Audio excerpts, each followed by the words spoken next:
तर आपण आतापर्यंत आपले 5 अध्याय पूर्ण केले आहेत. पाचवा अध्याय जो होता तो प्रामुख्यानं कर्म संन्यास योग हा छोटा अध्याय होता. आणि या अध्यायामध्ये पाहिलं आपण की कसं भगवंत संन्यास अर्जुन पर कन्फ्युज झाला चौथ्या अध्याय शेवटच्या 2 श्लोकामध्ये. योग संन्यस्त कर्म आणि ज्ञान संचिन्न संशय याचा अर्थ काय घेतला अर्जुन. योग संन्यस्त कर्म आणि संन्यस्त कर्माणीचा अर्थ कर्म फळापासून संन्यास घे. फळाचा अर्थ घेतला की कर्मापासून संन्यास घे. आत्मवंतम न कर्माणि निबंधन्ति धनंजया. म्हणजे पुढच्या श्लोकात भगवंत म्हणतात तस्मात अज्ञानम असंभूत मृतस्थम ज्ञानासनात्मना छित्त्वैनम संशयम योगम आतिष्ठोत्सिष्ट भारता. की उठ आणि युद्धाला लाग. मग अर्जुन पर कन्फ्युज झाला की युद्ध करू का कर्म सोडून देऊ. कन्फ्युज होतोय काय सांगा. भगवान म्हणतात दोन्ही सेमच आहे. निष्काम कर्मयोग आणि ज्ञानयोगाचं फळ सेमच आहे. पण दोघांमध्ये सेफ निष्काम कर्मयोग आहे. ज्ञानयोग रिस्की आहे. ज्ञानयोग पतन व्हायचा धोका असतो. आणि भगवंतांनी गुण सांगितले की जो ज्ञानयोगी स्तरावर आलेला आहे आणि त्या ज्ञानयोगी स्तरावरून जो निष्काम कर्म करतो त्यामध्ये कोणती लक्षणं दिसतात. आणि मग नक्की कर्म कोण करतो. ज्ञानाचा अर्थ काय नक्की. ज्ञानाचा अर्थ आहे की आपण फक्त इच्छा करतो, प्रकृती व्यवस्था करते आणि भगवंत सँक्शन करतात. पण ना भगवंत कर्म करतात ना प्रकृती कर्म करते. कर्म हे आपल्या इच्छेनुसार घडत असतं. ऍक्च्युली आपण रिस्पॉन्सिबल आहोत आपली इच्छा. आणि मग अशा या ज्ञानीला जर मुक्त व्हायचं असेल तर काय केलं पाहिजे. त्यालाही भक्ती करायला लागती. आणि त्या भक्ती करण्याचं लक्षण काय आहे. तो कसं सगळ्यांना एक समान दृष्टीनं पाहत असतो. आणि असा व्यक्ती कसा ब्रह्मज्योतीमध्ये विलीन होतो. आणि हे करत असताना शेवटच्या 2 श्लोकामध्ये हाच रिझल्ट जो आहे हा अष्टांग योगाद्वारे पण प्राप्त करता येऊ शकतो असं भगवंत बोलून गेले. आणि अध्यायाचा शेवट झाला की शांतीसूत्र काय आहे. भोक्तारम यज्ञतपसा सर्व लोक महेश्वरम सुहृदम सर्वभूतानाम ज्ञात्वा माम शांती पृच्छती असं करून भगवंतानी शेवट केला. आणि साहजिकच अर्जुना मला प्रश्न पडला की शेवटचे 2 श्लोक ऐकल्यानंतर की अरे आतापर्यंत या 5 अध्यायांमध्ये कुठेही भगवंतानी अष्टांग योगाचं वर्णन केलं नाहीये. सो मला थोडस सखोलात जाऊन जाणून घ्यायचं आहे. डीप मध्ये जर मला जाणून घ्यायचा आहे हा अष्टांग योग नक्की काय आहे. हा अष्टांग योग कसा काम करतो. अष्टांग योग जर मी केला तर मला काय फायदा होईल का. मला कर्म करायची गरज होणार नाही. मी पण जंगलामध्ये जाऊन अष्टांग योगाचं पालन करू शकेन. असा प्रश्न अर्जुनाच्या मनामध्ये रेंगावा लागला. आणि तो जाणून भगवंतांनी 6वा अध्याय बोलायला चालू केलं. तो 6वा अध्याय आहे ध्यान योग किंवा अष्टांग योग. तर हा 6वा अध्याय चालू करूया. ओके. तर जसं कोणताही योग आहे त्याला पात्रता आहे, त्याला क्वालिफिकेशन आहे, गुणवत्ता आहे. कोणी कुठलाही योग चालू करू शकत नाही एक्सेप्ट भक्तियोग. भक्तियोगाला पात्रता काय आहे. फक्त नृदेह माध्यम, फक्त मनुष्य असणं. कोणताही मनुष्य पात्रतेविना भक्तियोग चालू करू शकतो प्रोव्हायडेड त्याच्या जीवनामध्ये भक्तांचा प्रवेश झाला आणि त्याला भक्तिमय श्रद्धा प्राप्त झाली आहे. हे एवढं असेल तर तो भक्तियोगाचं पालन चालू करू शकतो. पण निष्काम कर्मयोगासाठी पात्रता काय आहे. निष्काम कर्मयोगासाठी पात्रता ही आहे की आपल्या वर्ण आणि आश्रमात तो स्थित असला पाहिजे. त्याला माहित पाहिजे की नक्की मी कोण आहे. ब्राह्मण क्षत्रिय वैश्यूद्र गृहस्थ ब्रह्मचारी वानप्रस्थ संन्यासी नक्की कोण आहे. वर्ण आश्रम कळल्यावर त्या त्या वर्णाच्या आश्रमाच्या ड्युटीजचं पालन करणं आणि त्याचं फळ जे आहे ते भगवंतांना अर्पण करणं हा निष्काम कर्मयोग. असं अनेक वर्ष केल्यानंतर हृदय शुद्ध झाल्यावर तो ते कर्म सोडू शकतो. तो त्याला ज्ञानयोग. सो ज्ञानयोगाचं क्वालिफिकेशन आहे निष्काम कर्मयोग. निष्काम कर्मयोगाचं क्वालिफिकेशन आहे वर्णाश्रमात स्थित असणं. तसंच अष्टांग योगाला पण क्वालिफिकेशन आहे. आणि ते क्वालिफिकेशन काय आहे हे श्लोक क्रमांक 1 ते 4 मध्ये भगवंतांनी सांगितलं आहे की जसं ज्ञानयोगाला क्वालिफिकेशन आहे अष्टांग योगाला पण क्वालिफिकेशन आहे. ओके. सो कुणीही आजच्या काळात जसं आपण अष्टांग योगाची ऍडव्हर्टाईज केली जाते. योग योग योग नावाखाली रामदेव बाबा आणि बरेच योगी आहेत जे बऱ्या प्रकारे ऍडव्हर्टाईज करतात. की कुणी येऊन योग करू शकतो, ठीक आहे, शरीरापुरतं ठीक आहे तो योग. पण नक्की अष्टांग योग करायचं क्वालिफिकेशन काय आपण आता बघूया. श्लोक क्रमांक पहिला, 6वा अध्याय.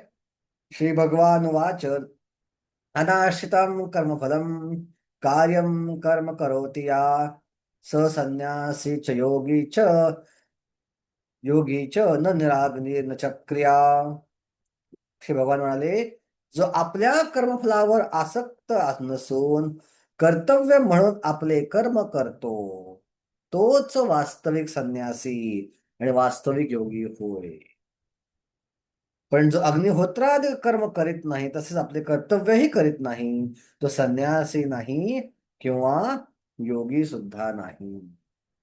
सो बघा, प्री क्वालिफिकेशन काय आहे योगी बनण्याचं. इथं योगी शब्द आहे, हा अष्टांग योग आहे. या अध्यायात जिथे जिथे योगी शब्द येईल हा अष्टांग योगी किंवा ध्यान योगी या अर्थानं वापरलाय. प्रत्येक कॉन्टेक्स्ट आहे.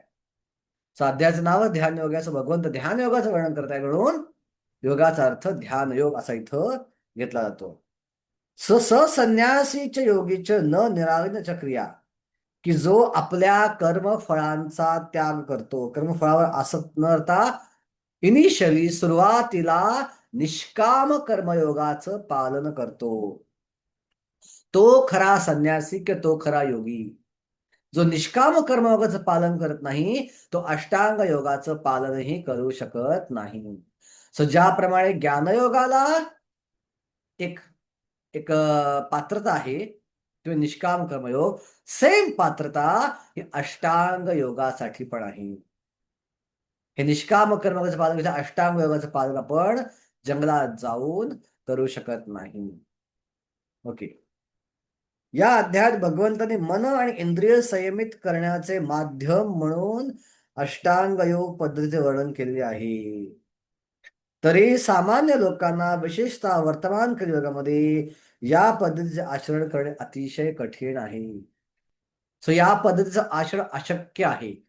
प्रभुपाद कठीण आहे, पण तेच प्रभुपाद त्यांचं एक पुस्तक आहे, ठीक आहे, की द परफेक्शन ऑफ योगा नावाचं छोटंसं पुस्तक आहे. त्यात प्रभुपाद लिहितात की in this age the silent meditation is impossible. या योगामध्ये अष्टांग योगाचं पालन करणं अशक्य आहे.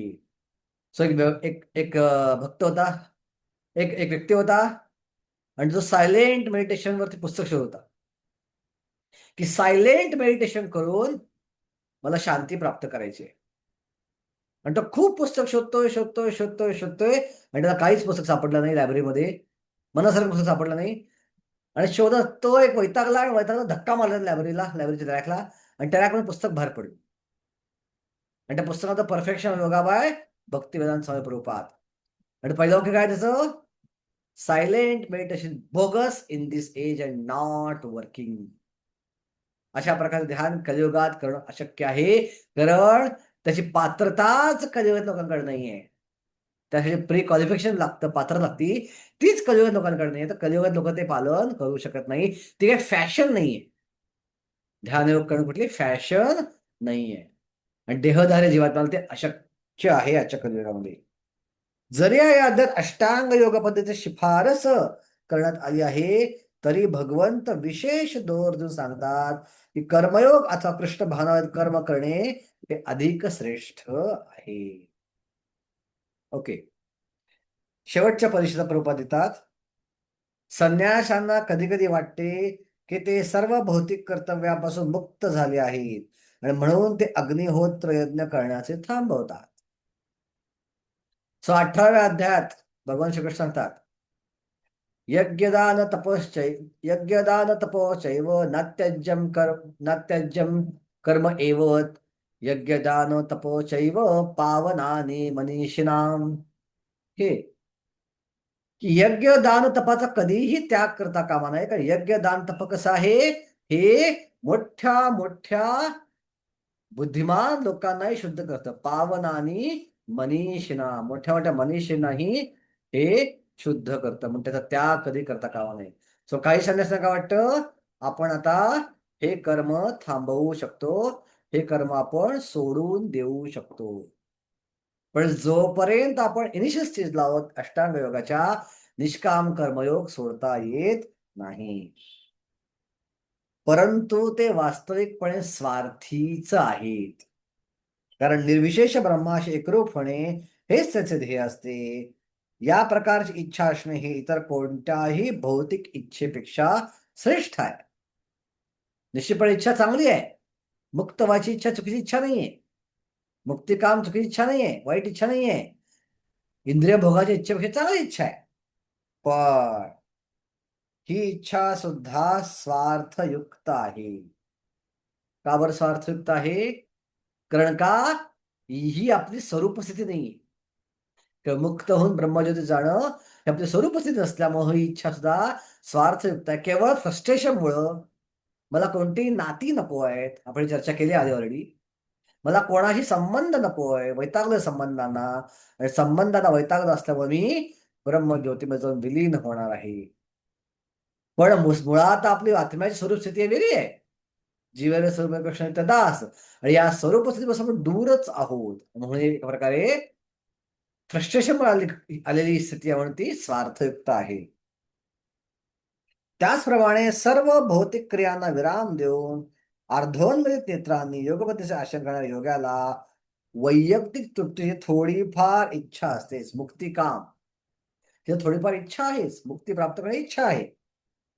पण कृष्ण भावना अवैध कर्म करणारा मनुष्य स्वार्थाशिवाय परमसत्याच्या संतोषार्थ काम करतो. भक्ताला मात्र एकच इच्छा आहे, भगवंतांना आनंद देणं. त्याला कोणतीही स्वार्थाची इच्छा नाहीये. भगवंताच्या आनंदासाठी भक्त हा कोणत्याही प्रकारच्या वेदना, कोणत्याही प्रकारचे त्रास सहन करायला तयार असतो. प्रगाढ प्रेमेरे स्वभावाचार, निज दुःख विघ्नादी नाकरे विचार. माधवेंद्र पुरीच्या म्हणले की वय वर्ष 80च्या वर होतं आणि भगवंतासाठी चंदनाळ. माधवेंद्रपुरी कुठलाही विचार केला नाही की माझं वय 80 आहे, मुस्लिम राज्यकर्ते आहेत, भरपूर टॅक्स कलेक्टर आहेत, जंगलात वाघ आहेत, मला कोणी सहाय्यक नाही आहेत, कसं काय चंदन जगन्नाथपुरी जाऊन आणणार मी? नाही. प्रगाढ प्रेमेरे स्वभावाचार, निज दुःख विघ्न आधी नाकरे विचार. तो कोणत्याही विघ्नांचा दुःखांचा विचार करत नाही.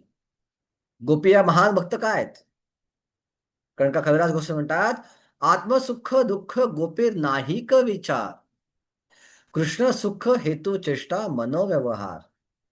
गोपींना कोणत्याही प्रकारे स्वतःच्या सुखाची इच्छा नाही. त्यांना फक्त कृष्णाचा आनंद पाहिजे. गोपी काय विचार करतायत की का आम्हाला कृष्ण वृंदावनात आले पाहिजेत, का आमची इच्छा कृष्ण वृंदावनात आले पाहिजे. या गोपींनी पाहिलं कृष्णाला कुरुक्षेत्रावरती, आणि कृष्ण ऐश्वर संपन्न होते, मुकुट घातलेला होता, त्यानंतर हातात भरपूर शस्त्र होती, अंगभर सोनं होतं, त्यांच्या आजूबाजूला सेवक होते.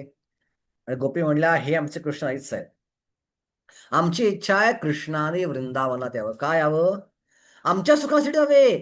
कृष्ण सर्वात जास्त सुखी कधी असतात? ज्यावेळी ते वृंदावनामध्ये असतात.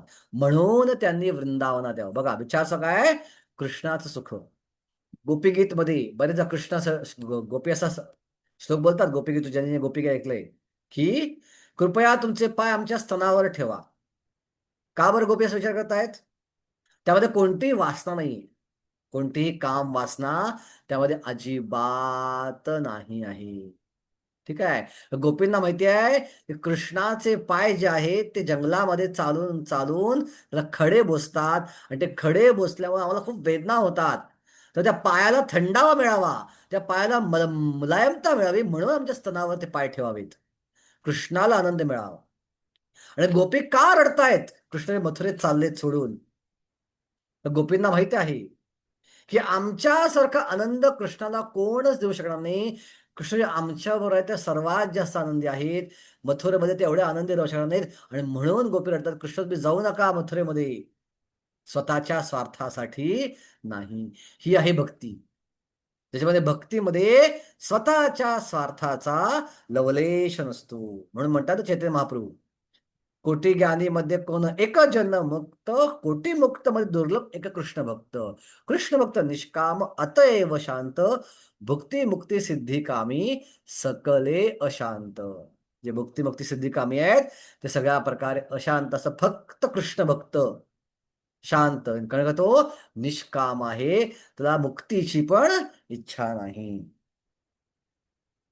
श्रीकृष्णांना संतुष्ट करण्याची त्याच्या यशाची व्याख्या असते, आणि म्हणून तो परिपूर्ण संन्यासी किंवा परिपूर्ण योगी असतो.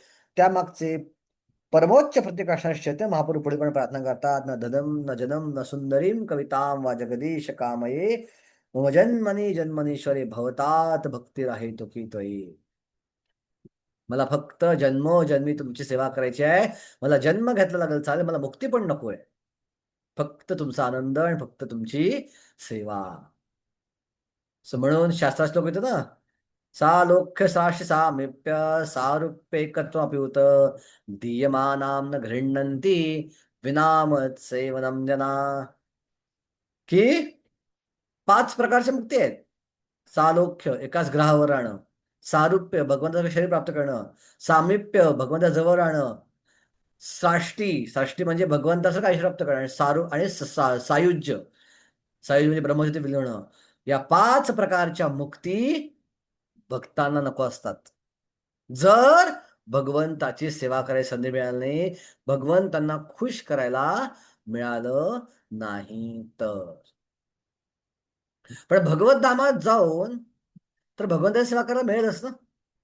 मग का बरं भक्त मुक्ती नाकारतायत? भगवंताच्या ग्रहावर राहून तर भगवंताची सेवा करता येईल, भगवंताचं ऐश्वर्य प्राप्त तर भगवंताची सेवा करता येईल. मग काय प्रॉब्लेम आहे?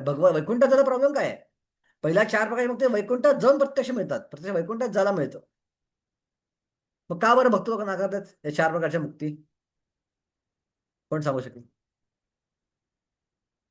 पंचवेदा मुक्ती तर्क करे भक्तगण, फाल्गू देखी मुक्ती करी नरकेर सम, चैतन्य महाप्रभू म्हणतात. 5 प्रकारची मुक्ती भक्त त्यागून टाकतात, त्यांना नरकास समान मानतात. का बरं असं? येस, अशोक प्रभू, अशोक जाधव प्रभू. का बरं भक्ताचा प्रॉब्लेम काय? वैकुंठ आपण तर विचार करतो बॅक टू गॉडेड जायचं, भगवत धामात जायचं. येस, सुप्रिया माताजी. हरे कृष्ण प्रभूजी, दंडवत प्रणाम. प्रभूजी आत्ताच सांगितलं या श्लोकामध्ये चैतन्य महाप्रभूंनी की मम जन्माने जन्मेश्वरे भगवतात भक्ती हेतुकी तुई, म्हणजे अहेतुकी भक्तिपूर्ण सेवेची सतत कृपा व्हावी, त्याच्यामुळे भक्त हे असेच वागतात की भक्तिपूर्ण सेवा मिळावी. मग ते कुठेही असो, आता भौतिक जगामध्ये असो, नरकात असो किंवा स्वर्गात असो किंवा कुठेही असो, फक्त अन्य सेवा आहे, मिळावी. वैकुंठात जो आहे तो किस्सा मिळत नाही का? मिळू शकत नाही का? मिळू शकते.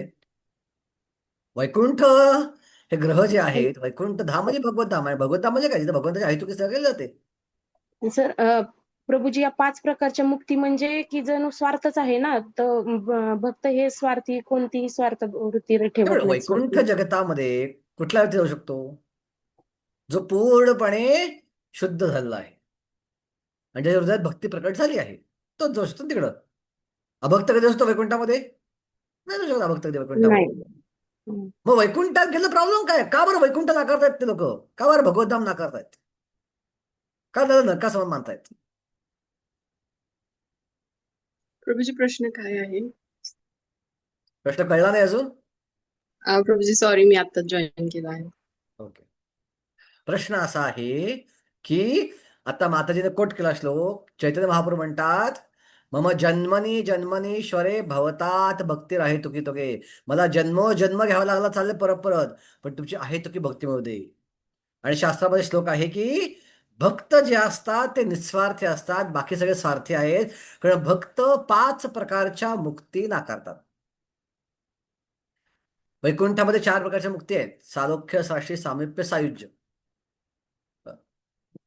भगवंताच्या ग्रहावर राहणे, भगवंत जवळ राहणे, भगवंताच्या सारखं ऐश्वर्य प्राप्त करणे, भगवंताचा देह प्राप्त करणे.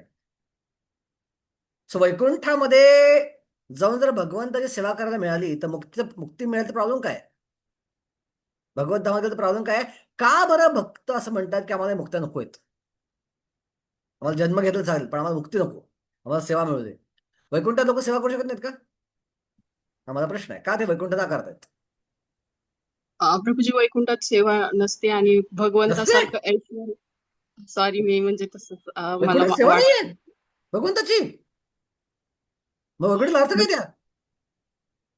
म्हणजे मला असं वाटतंय की गोलोकातच फक्त भगवंताची सेवा आहे. हो, असं नाहीये, चुकीचं अंडरस्टँडिंग आहे. आणि वैकुंठाचा दास्यरस आहे भगवंताचा. दास्य म्हणजे सेवा फक्त. पण त्या ठिकाणी भगवंतासारखं ऐश्वर्य, भगवंतासारखं स्वरूप मिळतं ना, मग ते असं नको नका. आहे. आता तिसरा स्कंद तुम्ही वाचलात भागवतचा. तिसरा स्कंद काय श्लोक म्हणतात? वसंतरेत्त पुरुषो सर्वे वैकुंठ मुरसू यन निमित्तेन धर्मेण आराधयन हरीन. जरी त्याचं स्वरूप भगवंतासारखं असलं तरी ते अत्यंत प्रेमानं भगवंताची सेवा करतात. धर्मेण, आनंदानं, आराधना करतात भगवंताची, सेवा करतात भगवंताची. त्याला कुठल्याही प्रकारे वासना तेच नाहीयेत. तर फक्त भगवंताची सेवा पाहिजे तिथं. इव्हन वैकुंठामध्ये किती सुंदर वातावरण बघा, की ज्यावेळी सुंदर सुंदर पक्षी गातायत, भगवंताचं गुणगान करतायत, त्याचे आवाज सुंदर आहेत, पण ज्यावेळी पाहतात एक भुंगा हो करून हरिकथा गातोय, त्या हरिकथा ते ऐकतायत, स्वतःचं गाणं बाजूला ठेवतायत, कारण तो हरिकथा करतोय. सुंदर सुगंध देणारी फुलं झाडं आहेत तिथं, पण ते तुळशीला पाहतायत आणि तुळशीला आदरतात. वा किती छान तुळशी सेवा करते भगवंताची. तो कसा भाव आहे बघा वैकुंठामध्ये. काय वाईट गेलं तर तिथं? का बरं नाकारतो? हरे कृष्ण. हरे प्रभूजी, कृष्ण ती पण एक प्रभूजी. अपेक्षाच आहे ना, की इथून म्हणजे या पृथ्वीवरून सुखदुःखातून बाहेर पडायचे, मुक्त व्हायचे. ती अपेक्षा नको आहे भक्तांना. हा, मुक्त होऊन भगवंताची सेवा करायची. प्रॉब्लेम काय? इथं राहून भगवंताची सेवा करायची, तिथं राहून भगवंताची सेवा करायची. मग तिथं गेलं प्रॉब्लेम काय? इथं त्रास आहे, दुःखालय आहे. तिथं ऍटलिस्ट जन्ममृत्यूच्या रावायची नाही. तिथं सेवा आपण मुक्तपणे करू शकतो. आपलं शरीर थकतं नाही सेवा करून. शरीर थकून जातं हरे सेवा कृष्ण. करून. पण तिकडे शरीर पण हरे थकत नाही. शरीर शाश्वत आहे तिथलं. हे श्री गौरी धरती माताजी. हरे कृष्ण प्रभूजी. रॉंग पण असू शकेल, पण मी एक ऐकलं होतं, योग्य आहे की नाही माहिती नाहीये. पण जे वैकुंठ जे आहे तिथं कोणतीही कुंठा नाही, पण भगवंत हे तिथं चतुर्भुज रूपामध्ये अवतारित असतात. आणि जे गोलोक आहे तर तिथे भगवंत हे म्हणजे बाल रूपामध्ये अवतारित असतात, छोट्या रूपामध्ये. त्याच्यामुळे गोपिका ज्या आहेत त्या भगवंताशी अ, हे करू म्हणजे व्यवस्थित हे करू शकतात, म्हणजे त्यांचं जे जसं भगवंत त्यांच्याशी एकरूप होऊन सगळ्या गोष्टी हे करू शकतात. पण जसं की एक म्हणजे वैकुंठ हे ऑफिशियल आहे, ऑफिस टाईप, आणि जे गोलोक आहे ते घर आहे असं. नाही नाही नाही, चुकीचं अंडरस्टँडिंग आहे. ठीक आहे. नाही का? हरे वैकुंठ कृष्ण पण घरच प्रभूजी. आहे. हा, गोलोक थोडं इंटिमेट घर आहे. गोलोकात रस अधिक जास्त आहे, हे मान्य करतो मी. गोलोकात सेवा अधिक इंटेन्स आहे. पण याचा अर्थ वैकुंठाला आपण नावं ठेवता कामा नये. वैकुंठ पण भगवत धामच आहे. वैकुंठात पण भगवत प्रेमच मिळतं. वैकुंठात पण शुद्ध भक्तच जातात आणि वैकुंठात पण सेवाच चालते. ओके. भावामध्ये डिफरन्स तो म्हणजे वैकुंठ मध्ये आपण ना की असेल, ऐश्वर्य मान्य भाव करतो. आणि चला, भावात फरक आहे मान्य करतो मी. हा अगदी मान्य करतो. त्यामुळे हरे पण कृष्ण ठीक आहे, प्रभूजी. आपले इस्कॉनचे भक्त नाकारतील, मान्य करतो. हा हा पण इतर जे भक्त आहेत, मध्वा संप्रदायाचे भक्त आहेत, श्री हम्म. संप्रदायाचे भक्त आहेत, ते वैकुंठ रसाचा आस्वाद घेत आहेत. पण पण त्यांचं आपण जाण पण चुकीचं आहे का वैकुंठात? नाही चुकीचं नाही, पण आपण प्रॉपर गुरु शिष्य परंपरा फॉलो करतो, सो आपल्याला मला सोडून माहिती की द्या. आपण हे इथं आता करायचं. भगवद्गीता बोलली आहे का? गवड्या वर्षाने गीता बोलली आहे का इथं? नाही ना. ही इथं जनरल प्रिन्सिपल्स आहेत. आपला हा संप्रदाय स्पेसिफिक गोलोकसाठी एस्पायर करतोय, मान्य करतो. हा ओके. पण जे तत्व बोलले जातात तत्व सगळ्यांसाठी कॉमन असतात. प्रत्येक संप्रदायात असतात ते तत्व लागू.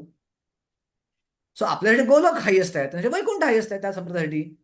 पण याचा अर्थ वैकुंठामध्ये सेवा नाहीये किंवा भक्तिरस नाहीये किंवा तिथं शुद्ध होतं जात नाहीत, ते ऑफिस सारखं असं नाहीये. तिथे पण प्रेम आहे, भगवत प्रेम आहे. हा, त्याची पातळी वेगळी आहे, त्याची तीव्रता वेगळी असेल. की रस घ्यायचं आणि हा सिद्धांत स्वरूपात सिद्धांत स्वरूपात कृष्ण आणि विष्णू दोघं एकच आहेत. आणि चैतन्य महाप्रभू सुद्धा म्हणतात की सिद्धांत अभेदोपी श्रीकृष्ण कृष्ण स्वरूपयो रसेन उत्कर्षते कृष्णा रूपयेश रसस्थिती. फक्त रसामध्ये फरक आहे दोघांच्या, बाकी सगळं सेमच आहे. येस रघुपती प्रिया माताजी. हरे कृष्ण प्रभूजी. रघुपती प्रिया हरे माताजी कृष्ण. बोला. हा. हा, हरे कृष्ण प्रभूजी. मी थोडा प्रयत्न करते, माहित नाही, चुकीचं पण असू शकतं. म्हणजे जरी म्हणजे भक्तांचं हे असतं की सतत कृष्णांच्या आठवणीत राहणं. म्हणजे आपण इथे म्हणजे पृथ्वीवर जन्म ह्या भूतलावर असल्यामुळे सतत आपण कुठल्या ना कुठल्या दुःखामध्ये किंवा अशा याच्यामध्ये आपलं आयुष्य घालवत असतो, ज्यामुळे आपण भगवंतांना सतत स्मरत असतो. हम्म. आणि आणि अशा स्थितीमध्ये आपण म्हणजे जास्त त्यांच्या जवळ राहण्याची किंवा सेवा करण्याची एक हे पात्रता ठेवू शकतो. म्हणजे ते इतर ह्याच्यामध्ये आपण सुखामध्ये राहून म्हणजे सेवा वगैरे करू शकतो, पण ते एक आर्तभाव म्हणजे आपण ज्या भावाने ओके, तुमचं असं भगवंतांना म्हणणं आहे की या जगामध्ये जर आपण राहिलो तर तीव्रता भक्ती जास्त असेल, कारण का दुःख हा आहेत. दुःख आहे. दुःखात तीव्रता अधिक स्मरण जास्त होईल. हो. ओके ओके फाईन, मान्य करतो की तीव्र तीव्र स्मरण कदाचित होईल, पण अल्टिमेटली कोणती माणसं प्रार्थना करते की हम्म. विपदा संततो शाश्वत तत्र तत्र जगद्गुरु भवतो दर्शन सत अपुनर्भव दर्शनम, मला परत दर्शन नको या जगाचं. म्हणजे ती पण विचार करते भगवद्धामात जायचा. बरोबर. या दुःखात तुमचं स्मरण केलं काय फायदा होईल मला, मला परत या जगाचं दर्शन होणार नाही, अपुनर्भव दर्शनम, मला भगवद्धामात जायला मिळेल. सो ती ऍस्पायर करते. ओके, येस वृषाली माताजी. प्रभूजी, म्हणजे शुद्ध भक्त आहेत ते मुक्तीला नाकारत नाहीत, ते मुक्तीची जी अपेक्षा आहे त्याला नाकारतात. आणि त्यांना शुद्ध भक्त असं म्हणतात की भगवंताच्या इच्छेनुसार तुम्ही मला कुठेही ठेवा, परत चालेल, इथं उत्तर जन्म काहीच द्या. नाही. करेक्ट करेक्ट अं, करेक्ट करेक्ट करेक्ट. हे थोडं अपेक्षित होतं मला की शुद्ध भक्तांना मुक्ती नको असं कोणीच म्हणलेलं नाहीये. त्यांना मुक्ती मिळाली आणि मुक्ती म्हणून सेवा करा तर घेतात तेच मुक्ती. असं काही शुद्ध भक्त भगवंताला जातच नाही असं कोणी सांगितलंय. भक्त जातात ना मग शुद्ध भक्त वैकुंठात जातात, ते सेवा करतात शुद्ध भक्त सुद्धा. पण पहिला मुद्दा बरोबर बोलले वैशाली माताजी की ते मुक्तीला ऍस्पायर करत नाही, त्यांना मुक्तीची इच्छा नाही, त्यांना फक्त सेवा पाहिजे. मग सेवा तिथे मिळाली काय, इथे मिळाली काय. आणि ते नम्रतेनं बोलतायत की जर मला तिथं सेवा मिळाली नाही तर मला ते पण नको, मला फक्त तुमची सेवा हवी आहे. हा पहिला अंडरस्टँडिंग बरोबर बोलले वृषाली माताजी. दुसरं अंडरस्टँडिंग की सगळेच लोक जे वैकुंठात जातात ते जरुरी नाही अनन्य भक्त असतील. कसं तर भक्तांचे आपण अनेक प्रकार बघितले आतापर्यंत. मध्ये तर सांगितलं 14 ते 11 प्रकार भक्तांचे आहेत. प्रधानीभूत भक्त, गुणीभूत भक्त आणि शुद्ध भक्त. गुणीभूत भक्तामध्ये कर्ममिश्र भक्त, ज्ञानमिश्र भक्त आणि योगमिश्र भक्त पण येतात. कर्ममिश्र भक्त म्हणजे काय, ज्यांची 90% भक्ती आहे पण 10% ते कर्माशी आसक्त आहेत. 90% भक्ती आहे पण 10% ज्ञानाशी आसक्त आहेत. 90% भक्ती आहे का 95% भक्ती पण 5% योगाशी आसक्त आहेत. आणि अशा लोकांना सुद्धा भगवंत वैकुंठात घेऊन जातात, कारण त्याच्यामध्ये भक्ती आहे. पण त्यांची वैकुंठात जाणं आणि भक्तांनी भक्ती करून वैकुंठात जाण्यात फरक आहे. त्यांना जी मुक्ती मिळते ती कुठली असती, सुख ऐश्वर्ययुक्त मुक्ती किंवा ज्ञान ऐश्वर्ययुक्त मुक्ती. असे भक्त वैकुंठात जातात आणि वैकुंठात जाऊन ते लांबनं भगवंताचं दर्शन घेतात. ते ऍक्टिव्ह सेवा वैकुंठात करत नाहीत, कारण ते शुद्ध भक्त नाही आहेत आणि त्यात त्यांना सुख मिळतं. ही अशा प्रकारची वैकुंठ मुक्ती जी आहे हे आम्हाला नको. आम्हाला फक्त सेवा पाहिजे. पण जे शुद्ध भक्त आहेत, शुद्ध वैकुंठ भक्त आहेत, जे पूर्णपणे आचार्यांच्या शब्दांचं पालन करून भक्ती करतात, मग ते श्री संप्रदायाचे असतील किंवा मध्व संप्रदाय असतील, ते मात्र वैकुंठात प्रवेश करतात. आणि वैकुंठात आपण जे गोलोकात आनंद घेतो ते वैकुंठात ते आनंद घेतात भगवंताची सेवा करून. दुसऱ्या प्रकारची मुक्ती तिला पाहिजे जर सेवा करायला मिळाली तर. पहिल्या प्रकारची मुक्ती जी आहे, जिथं जसं IIT मध्ये गेलो मी आणि IIT मध्ये कॅन्टीन उघडलं, मी IITत राहतोय पण ऍक्च्युली IITचा भाग मला म्हणता येत नाही. IITचा भाग कोण आहे, जे IITचे परीक्षा पास होऊन आले विद्यार्थी, त्यांना IIT म्हणलं होतं. इतर लोक IITच्या कॅम्पसमध्ये राहत आहेत पण त्यांना IIT म्हणता येत नाही.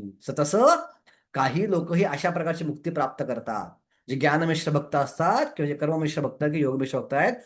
आणि त्या प्रकारची मुक्ती वैकुंठामध्ये मिळते आणि त्यात त्यांना भगवंतासारखं शरीर मिळतं, रूप मिळतं, पैसे मिळतात, जे काय असतील मिळतं सगळं, साष्टी सालोक्य सामिप्य. ते आम्हाला नको आहे. आणि म्हणून भक्त लोक त्याला ऍस्पायर करायला जात नाही. येस, आदी गोविंद प्रभू. हरे कृष्ण भाऊजी, दंडवत प्रणाम. हा. माझं पण तेच उत्तर होतं जे वृषाली माताजी बोलले, पण त्याच्यामध्ये मी एक पॉइंट ऍड करू शकतो की जे शुद्ध भक्त असतात त्यांना कुठल्याही जागेची व्हॅल्यू नसते. जिथे असतील तिथे भगवंतांची फक्त प्रेममय सेवा मिळाली पाहिजे. आणि हाच भगवंतांचा भाव आहे. पण याचा ठीक. अर्थ ते भगवद्धाम नाकारत असं नाही. त्यांना भगवद्धामात ज्याला मिळालं तिचं हा सेवाच तुला मिळणार आहे भगवद्धामात. सो ते स्वीकारतात ते. पण हा नाकारतात याचा अर्थ काय? ते नम्रपणे बोलतात की कदाचित पात्र नाही भगवद्धामात जायला, मी इथंच सेवा करेन, मला ती इच्छा नाहीये, मला फक्त सेवा द्या बस, ते कुठे मिळालं तर चालेल मला. आणि दुसरा जे आता मी सांगितलं होतं की इतर काही मिश्र भक्त पण वैकुंठात प्रवेश करू शकतात आणि त्या मिश्र भक्तांना सेवा मिळत नाही तिकडे. आणि म्हणून ते सांगतात की नाही नाही नाही नाही नाही, तसलं काय आम्हाला नकोय, त्यापेक्षा ते नाकारलेलं बरं. हा त्यामागचा अंडरस्टँडिंग आहे. ओके. Okay okay. हरे कृष्ण. येस मध्ये तुमचं अजून काय म्हणणं होतं का? हातवर गेलं तुम्ही विशाली माताजी. हरे कृष्ण प्रभूजी. येस. प्रभूजी, हा एक पॉइंट पण येणार का की जसं तुकाराम महाराज जे म्हणतात की तुम्ही मला जरी पृथ्वी तलावर पाठवलं किंवा कुठेही पाठवलं पण मला भक्तांचा संग द्या, मला तुमची आठवण येईल त्याप्रमाणे तुम्ही मला जन्म द्या, पण मला असं पाठवू नका की तुमचं माझं विस्मरण होईल. बरोबर. यामुळे ते सांगतात की भक्तांना कुठलंही ठिकाण मिळालं तरी त्यांना ते एक्सेप्ट करता येईल, कारण त्यांना भगवंताची इच्छा काय आणि त्यांना भगवंत काय कार्य देतात ते त्यांना महत्वाचं आहे, त्यांचं प्रेम जास्त महत्वाचं आहे. आणि भक्त कसं ते स्वार्थी नसतात, त्यांना असं वाटतं की जे मी भगवंताबद्दल ऐकलंय, जे मी भगवंताबद्दल जे फील केलंय ते मी दुसऱ्या पतित लोकांना किंवा ज्या लोकांना भक्ती मिळाली नाही त्यांना मी देऊ शकतो. यासाठी ते सांगतं की मला जन्म जरी मिळाला तरी मला फरक पडणार नाही, फक्त मला तुमचं विस्मरण होऊ देऊ नका. बरोबर आहे. भक्तांचा भाव निश्चित आहे हा. भक्त हे परदुःख दुःखी आहेत हे निश्चित आहे. पण याचा अर्थ भक्त पूर्ण नाकारत पण नाही भगवद्धामाला. हा हा. पण मुद्दा काय हो आहे की पंचवेदा मुक्ती त्या करे भक्तगण, याचा अर्थ त्यांना नाकारतच नाही. हो तर प्रभू. ते विचार काय करतायत की बाबा मी ते योग्यतेच नाही भगवद्धामात जायच्या, मी इथंच राहून सेवा मिळाली तरी मी खुश आहे, पण मला सेवा मिळू. बरोबर बरोबर. तर तिकडे गेलो आणि अशा प्रकारची ऐश्वर्युक्त मुक्ती मला दिली तुम्ही, सुखाऐश्वर्युक्त मुक्ती, तिथे मला भगवंताबद्दल आम्हाला बघायचं आहे. हा हा हा. हो, तिथे ऍक्टिव्ह सेवा द्या. बरोबर.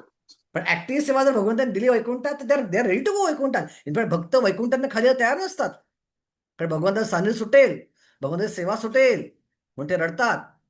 प्रभुपादांना भगवंत म्हटले होते जा भगवंता मटेरियल वर्ल्ड मध्ये प्रचार कर, म्हणजे नाही नाही नाही नाही, मटेरियल वर्ल्ड फार दुःखाने भरलेलं आहे, मी जाणार तिकडं. पण भगवंत सांगितलं जा जा जा आणि थोडी पुस्तकं दी, बाकी सगळं मी अरेंज करेन गोष्टी. त्यामुळे भगवंता इच्छेसाठी ते आले प्रभुपाद, असं प्रभुपाद सुद्धा सांगितले भवानंद महाराजांना, भवानंद प्रभूंना. बघा प्रभुपाद पण तयार होते यायला खाली, का हे जग दुःखानं भरलेलं आहे, हे जग स्वार्थानं भरलेलं आहे. तर शुद्ध भक्तांना भगवंतांना सोडायची अजिबात इच्छा नसते. सो वैकुंठ सहजगत्या कोण सोडत नाही असं तिकडनं हो आलं. प्रभू. येस विशाली माताजी. प्रभूजी हरे कृष्ण. प्रणाम प्रभूजी. प्रभूजी असं आहे का की जे शुद्ध भक्त आहेत, जे भगवंताच्या प्रेमाभक्तीपर्यंत पोहोचलेले आहेत, ते फक्त गोलोकात जातात आणि जे ज्ञानी अष्टांग योगी किंवा जे भक्ती मार्गात आहेत पण त्यांची 70% 80% भक्ती झाली आहे, ते असे वैकुंठात जातात का? नाही नाही, चुकीचा सिद्धांत आहे. प्रेमभक्त दोन प्रकारचे आहेत.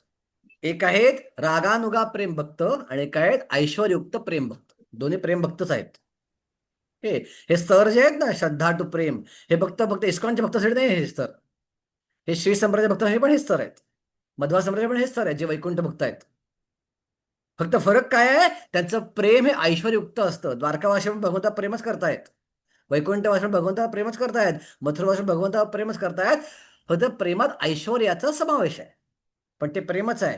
अर्जुन पण कृष्णावर प्रेमच करतोय. फक्त फरक काय आहे, त्यांचं प्रेम आणि गोलोकवासियांचं प्रेम.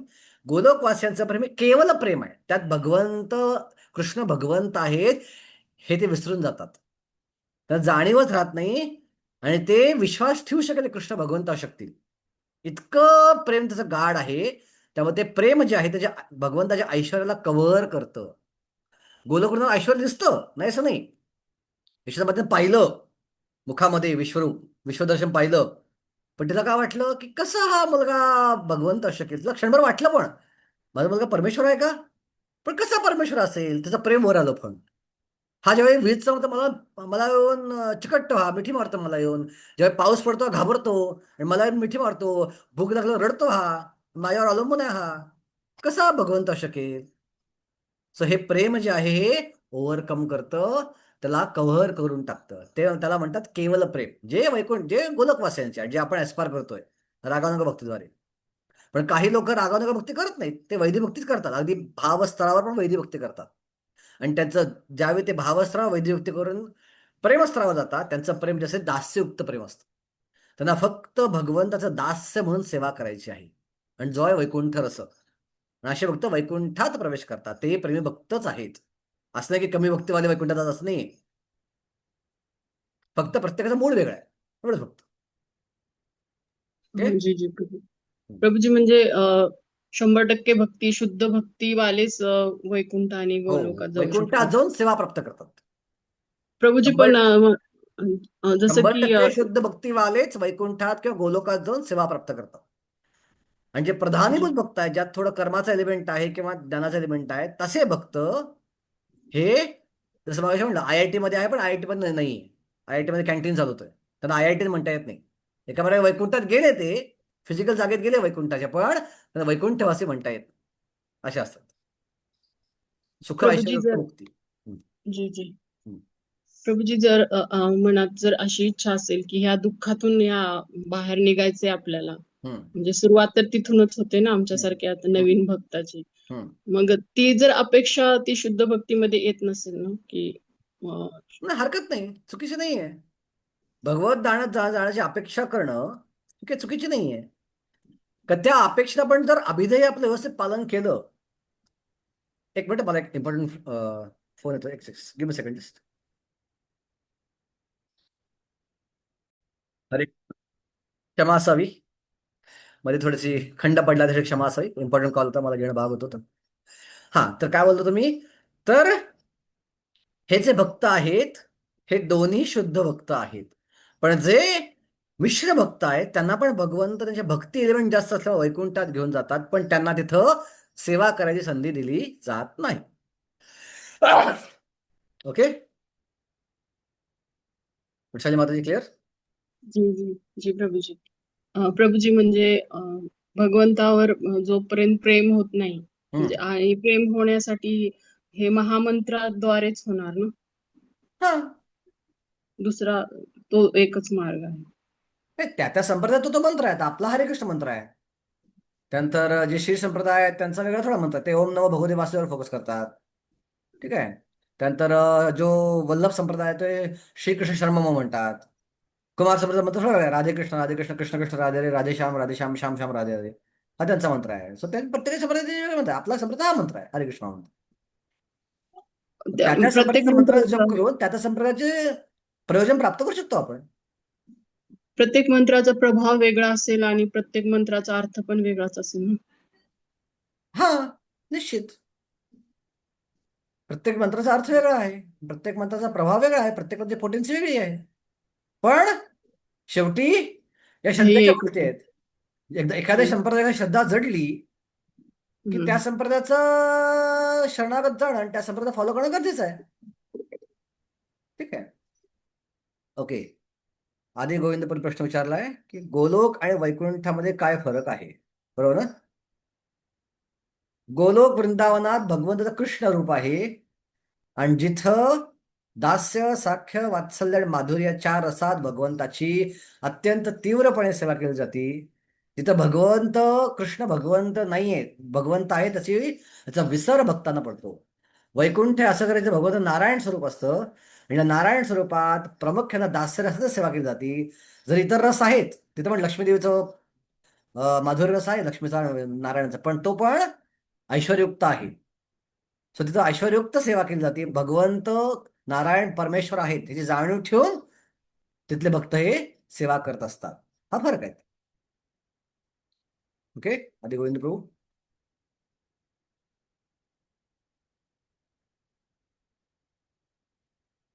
ओके,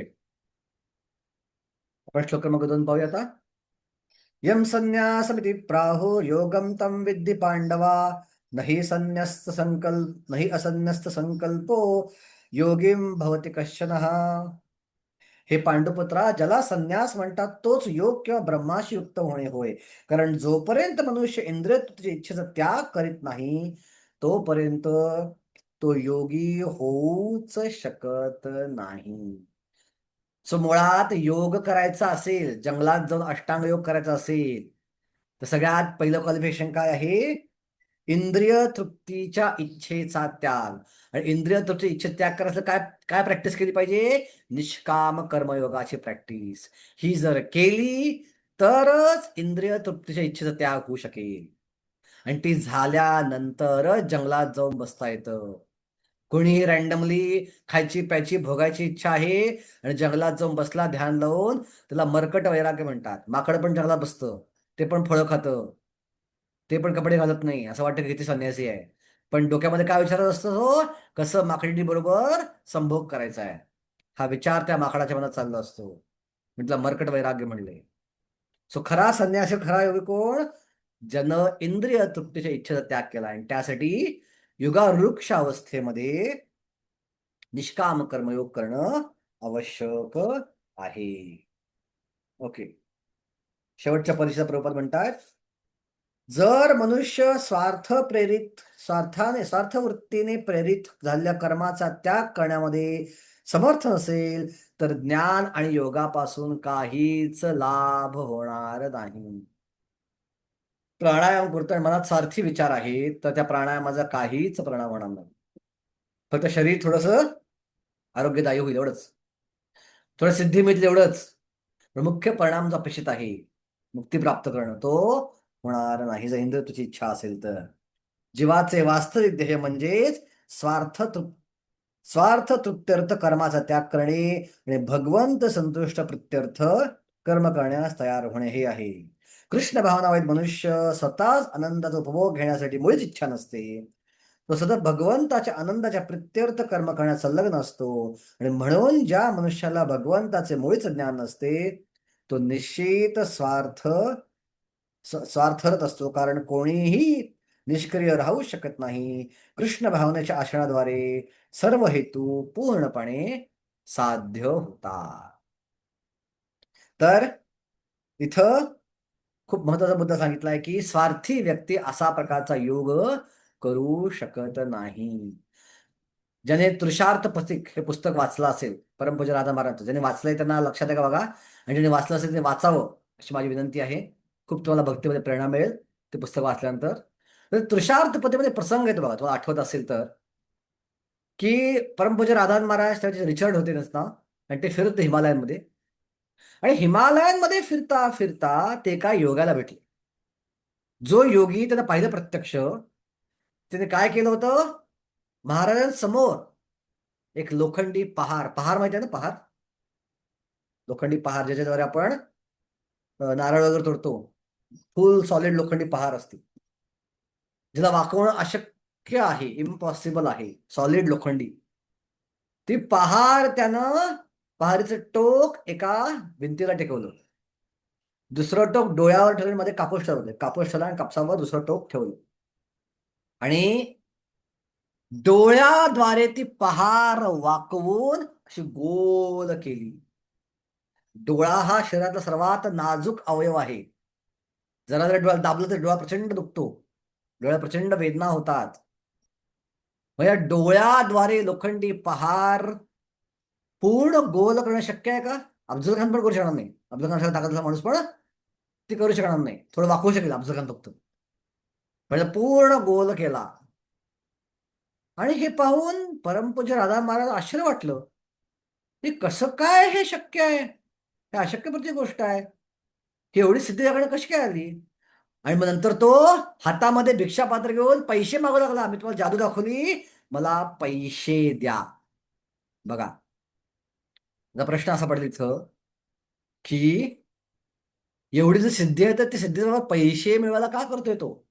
आणि त्याच्याकडे गेले महाराज आणि त्याला सांगितलं की बाबा रे, एवढ्या सिद्धी तुझ्याकडे आल्या कशा? आणि जर आहे तर क्षुल्लक पैशासाठीचा वापर का करतोयस तू? तर तो म्हटला, मी एका महान योगाकडे योगशास्त्र शिकायला गेलो होतो, ध्यानयोग शिकायला गेलो होतो. ते महान योगी होते आणि ते मला शिकवत होते आणि शिकता शिकता या सिद्धी मला प्राप्त झाल्या. पण त्या योगींनी हेरलं की माझ्या मनामध्ये भौतिक इच्छा अजून गेलेल्या नाहीत. माझं मन भौतिक इच्छांनी भरलेलं आहे. आणि म्हणून त्यांनी मला माझ्या आश्रमात काढून टाकलं की तू इथं राहायच्या लायक नाहीयेस. असा माणूस इथं राहू शकत नाही. तिथनं बाहेर पडल्यावर मी संसारिक जीवनामध्ये काही शिक्षण घेतलेलं नाहीये, तर मला कोण नोकरी देत नाहीये. तर पैसा कमवण्यासाठी मला आनंद घ्यायचा आहे, मला पैसा कमवायचा आहे, मला भौतिक इच्छा पूर्ण करायच्या आहेत, इंद्रिय भोग करायचा आहे. आणि त्यासाठी मला एकमेव मार्ग उरला आहे योगिक सिद्धी ज्या शिकलोय मी, त्या सिद्धींचा वापर करून अशा जादू दाखवून लोकांकडे पैसे उकळणं. बघा, आणि तेच इथं प्रभूने सांगितलंय की असा व्यक्ती कधीच योगाचं आणि ज्ञानाचं त्याला काहीच लाभ होत नाही. त्याला कधीच मुक्ती प्राप्त होऊ शकत नाही. तर मुळात या योगाचं उद्दिष्ट आहे भगवंतावर ध्यान लावणं. हृदयातल्या अष्टांग योगाचं उद्दिष्ट आहे. ओके, आता प्रश्न असा पडेल की आता हे ऐकल्यावरती प्रश्न असा पडेल अर्जुनाच्या मनामध्ये की मग निष्काम कर्मयोग जो आहे तो योगाच्या शेवटच्या पातळीपर्यंत करायचा का? अष्टांग योगी बनायचं असेल तर अगदी शेवटच्या क्षणापर्यंत निष्काम कर्म करत राहिलं पाहिजे का? असं आहे का? नाही. आणि तेच उत्तर भगवंत सांगतायत 3ऱ्या श्लोकामध्ये. आरुक्षो म्हणे योगीम कर्म कारणमुच्यते योगारूढस्य तस्यैव शमः कारणमुच्यते. तर 2 लेवल आहेत, योगारुक्षु आणि योगारूढ, हे 2 लेवल आहेत. सो योगारुक्ष म्हणजे काय? योगाची प्राथमिक पातळी. प्राथमिक पातळीच्या योगाच्या पातळीवरती अष्टांग योग गरजेचं, निष्काम कर्मयोग गरजेचा आहे.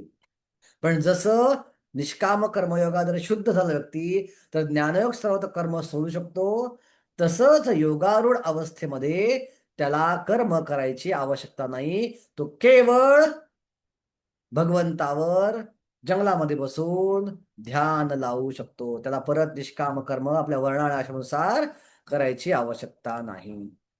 सो हे 2 स्तर आहेत, योगारुक्षु, योगारूढ. परीक्षेत पडणार प्रश्न, एका वाक्यात उत्तर द्या.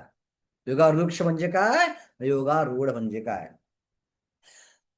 भाषांतर असतो मी. जो अष्टांग योगामध्ये नवसाधक आहे त्यासाठी कर्म हे साधन असल्याचे म्हणले जात आहे. त्याचे कर्म करणं फार आवश्यक आहे. कर्म निष्काम कर्म, नॉर्मल कर्म नव्हे. आणि त्याने पूर्वीच योग अभ्यास केला आहे त्यासाठी भौतिक क्रियांचे शमन हे साधन असल्याचे म्हणले जाते. जो अष्टांग योगात प्रगत अवस्थेत गेलेला आहे त्याला भौतिक कर्म करत बसायची गरज नाहीये. ते कर्म सोडणं ही साधना आहे. त्यासाठी पहिल्या स्तरावर व्यक्तीसाठी कर्म करणं ही साधना आहे. योगारूढ अवस्थेमध्ये कर्म सोडणं ही साधना आहे. शम कारण उच्चते, शम म्हणजे सोडणं, त्याग करणं किंवा त्या क्रियांचं शमन करणं, हा त्याचा अर्थ आहे. ओके, प्रभुपाद दुसऱ्या परिषदेच्या तात्पर्यामध्ये अष्टांग योग पद्धतीच्या बाबतीत जीवनाच्या नियामक तत्वाद्वारे विविध आसनांच्या अभ्यासाद्वारे ध्यानस्थ होण्याच्या प्रारंभिक प्रयत्नांना भौतिक सकाम क्रिया समजली जाते. या सर्व क्रियांद्वारे इंद्रिय संयमित करण्यासाठी परिपूर्ण मानसिक संतुलनाची प्राप्ती करण्यास मदत होते.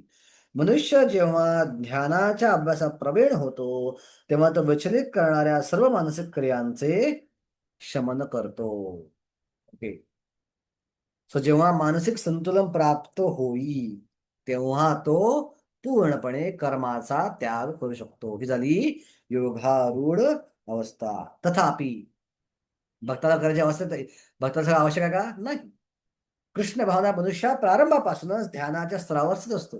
बघा, कारण जे अष्टांग योगाच्या योगारूढ अवस्थेत करणार आहेत कृष्णावर ध्यान लावणं, ते आपण आत्तापासून करतोय. सुरुवातीपासून आपण भगवंतावर मेडिटेट करतोय, भगवंता नावावर मेडिटेट करतोय, भगवंता रूपावर आपण ध्यान लावत आहोत. कारण तो श्रीकृष्णांवर श्रीकृष्णाचे निरंतर स्मरण करीत असतो आणि श्रीकृष्णाच्या शब्दामध्ये निरंतर संयुक्त असल्यामुळे त्याने सर्व भौतिक क्रियांचे शमन केलेले असते. सो भक्त हा पहिल्यापासून योगारूढ अवस्थेमध्येच असल्यापैकी आहे. पण अष्टांग योगासाठी योगारूढ अवस्था हे दोन वेगळे मार्ग आहेत. तर परत सांगतो मी समजावून. योगारूढ म्हणजे काय, योगारूढ म्हणजे काय?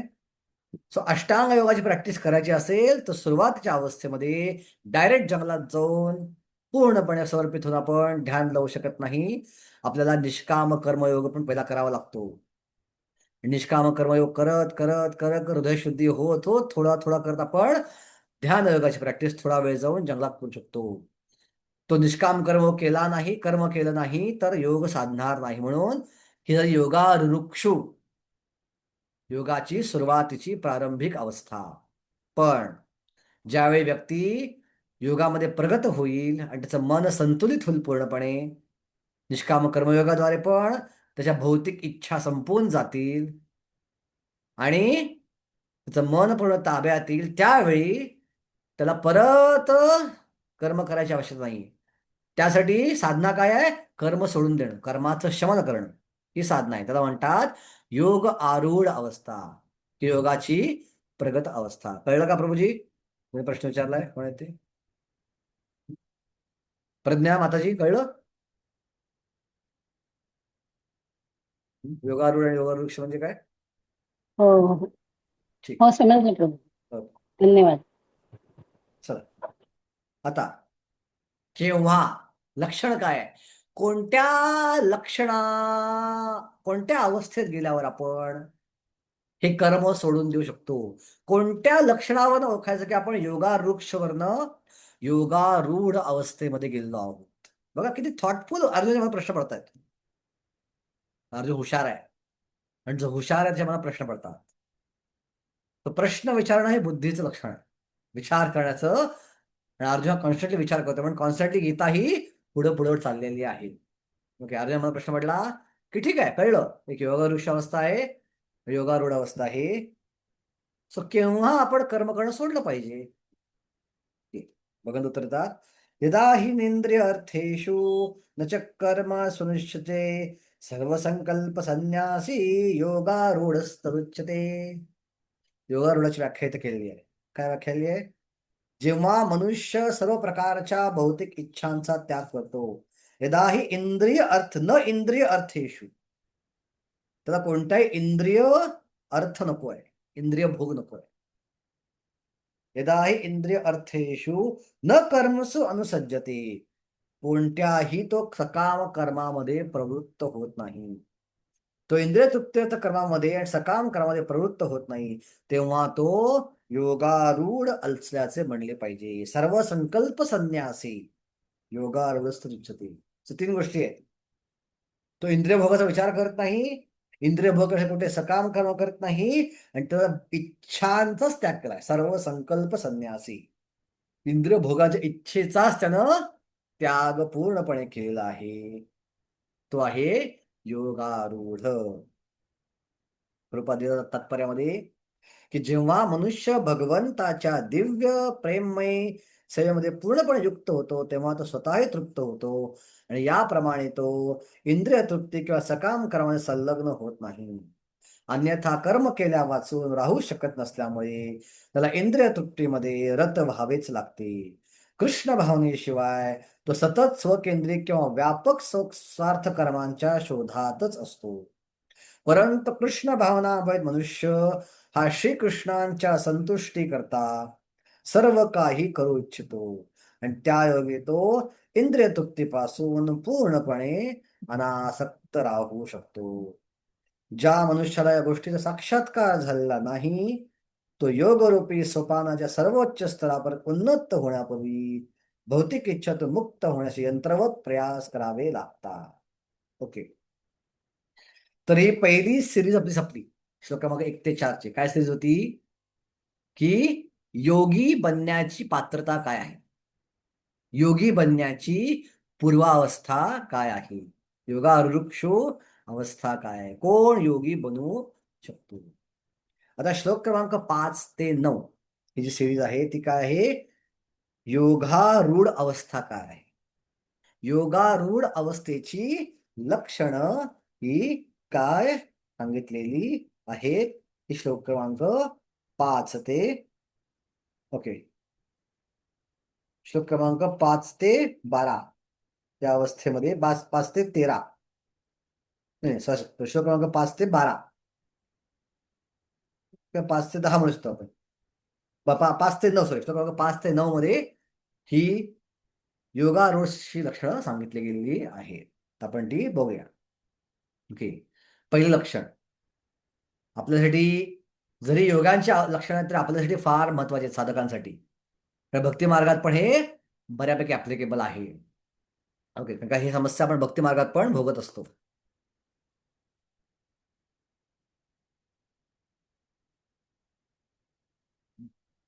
उद्धरे उद्धरेत आत्मनात्मानं नात्मानं अवसादयेत आत्मैभे आत्मनो बंधुर आत्मैव रिपुरात्मनः. या श्लोकामध्ये भरपूर वेळा आत्मा आत्मा आत्मा शब्द आला. इथं आत्म्याचे 3 अर्थ आहेत: बुद्धी, मन आणि आत्मा. पहिला शब्द आहे उद्धरेत आत्मानं आत्मना. आत्मना आत्मानं. उद्धरेत म्हणजे उद्धार करतो. आत्मना आत्मानं म्हणजे काय? पहिला आत्म्याचा अर्थ आहे मन, जो मनाद्वारे. दुसऱ्या आत्म्याचा अर्थ ऍक्च्युली आत्मा. मनुष्याने आपल्या मनाद्वारे स्वतःची अधोगती न होऊ देता स्वतःचा उद्धार केला पाहिजे. सो उद्धरेत आत्मानं आत्मना, मनाद्वारे उद्धार केला पाहिजे आत्म्याचा. न आत्मानं अवसादयेत, मनाद्वारे अवसादयेत, अधोगती होऊ देता कामा नये. आता परत दुसऱ्या वेळेमध्ये आत्मैवी आत्मनो बंधू. आत्माच आत्म्याचा बंधू आहे, मित्र आहे. बंधू म्हणजे मित्र. ओके, म्हणजे मनच आत्म्याचा मित्र आहे. आत्मैही आत्मरिपुनः, आणि मनच आत्म्याचं शत्रू आहे. मन हे बद्ध जीवाचा मित्र, तसे शत्रू देखील आहे. एकच मन आपला मित्र येऊ शकतं आणि शत्रू येऊ शकतं. भक्तीच्या सुरुवातीच्या मार्गामध्ये आपलं मन काय आहे? शत्रू.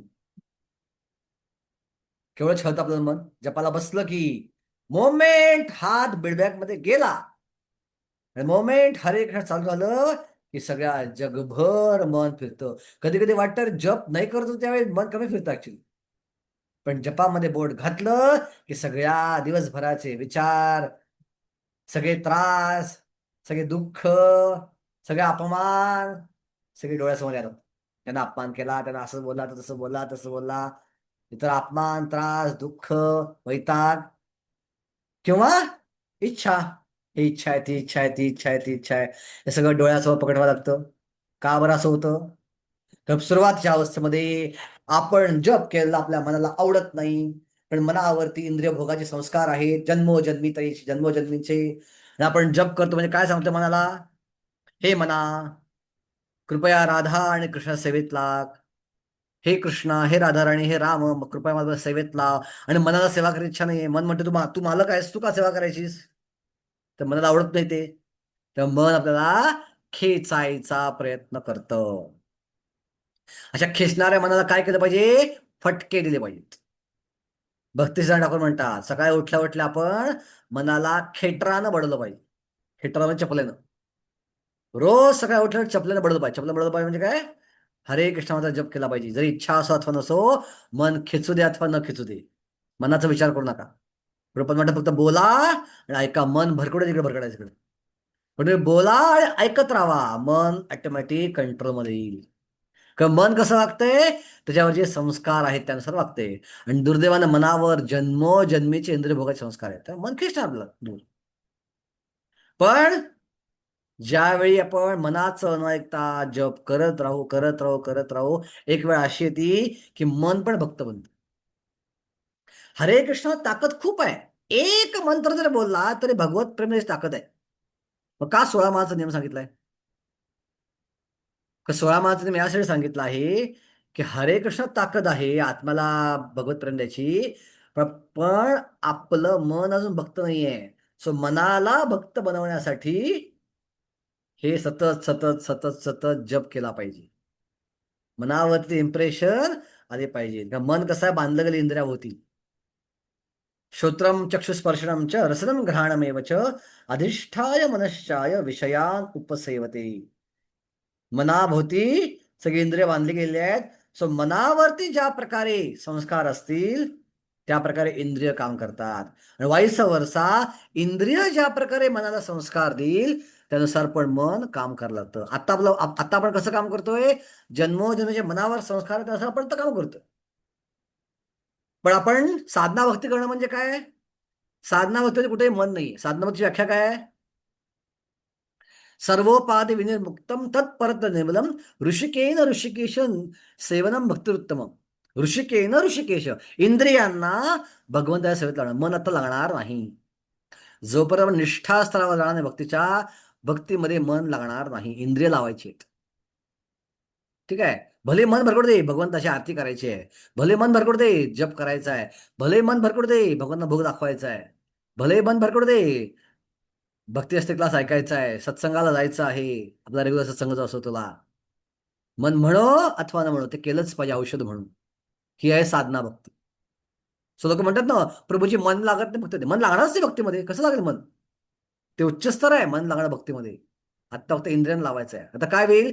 इंद्रियांना आपण लावत गेलो मनामध्ये भक्तीमध्ये तर हळूहळू मनावरचे इम्प्रेशन एवढे बदलतील की मन त्या इम्प्रेशन काम आपल्या इंद्रियांना कामाला लावावं लागेल.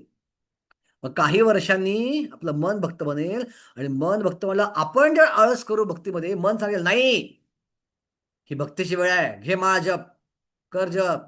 मन सांगेल अजून 2 माळा बाकी आहेत, काय करतोस तू? झोपायच्या वेळेला तू 2 माळा सोडून झोपतो, उठ.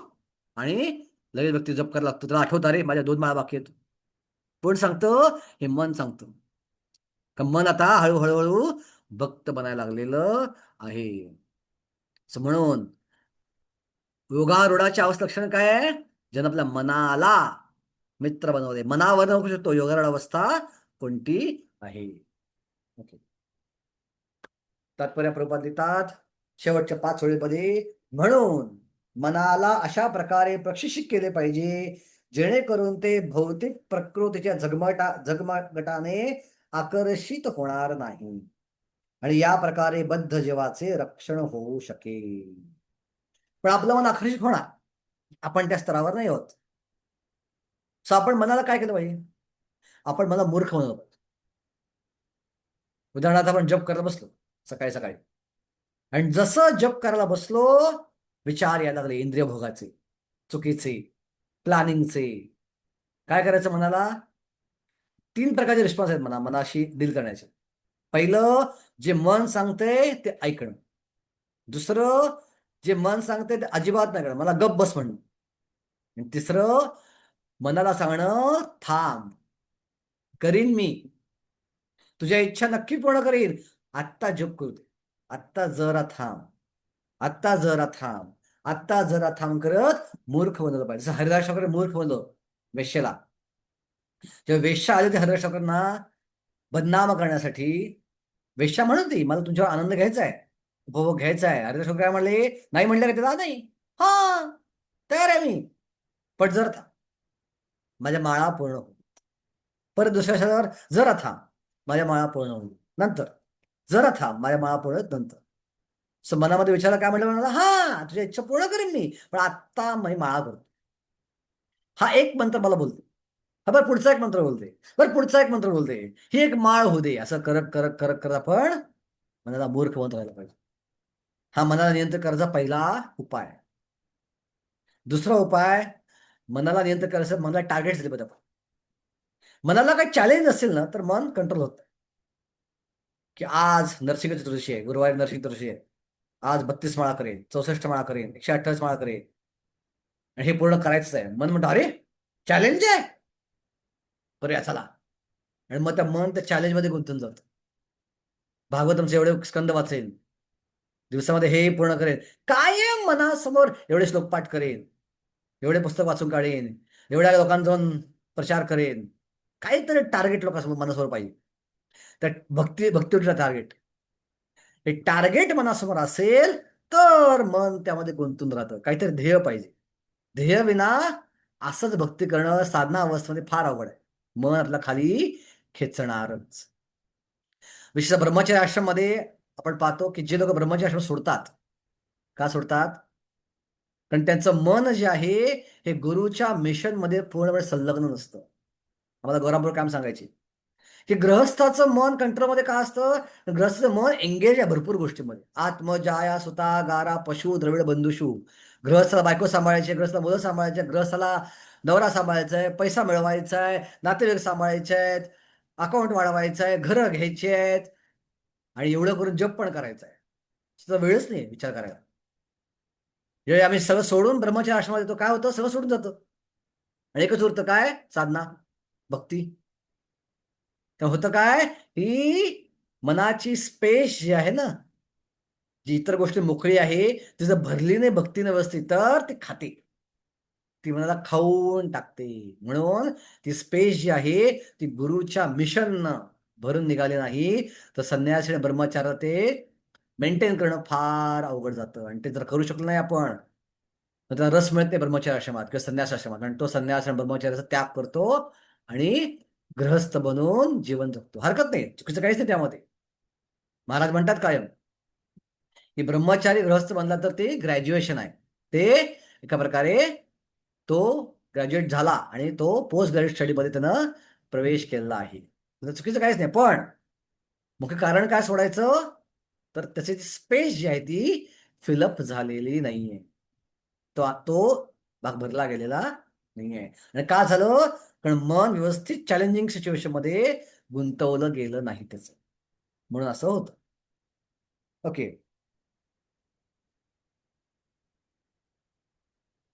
मनुष्य जितक्या प्रमाणात इंद्रिय विषय आकर्षित जातो तितक्या प्रमाणात तो भौतिक अस्तित्वामध्ये गुंतत जातो. यातून सुटण्याचा सर्वोत्तम उपाय म्हणजे मनाला सतत कृष्ण भावनेमध्ये युक्त करणे होय. ही या शब्दाच्या मुद्द्यावर जोर देण्यासाठी उपयोग करण्यात आला आहे. म्हणून मनुष्याने हे केलेच पाहिजे. का? मन एव मनुष्याणाम कारणम बंध मोक्षये बंधाय विषया संगो मुक्तय निर्विषय मनहा.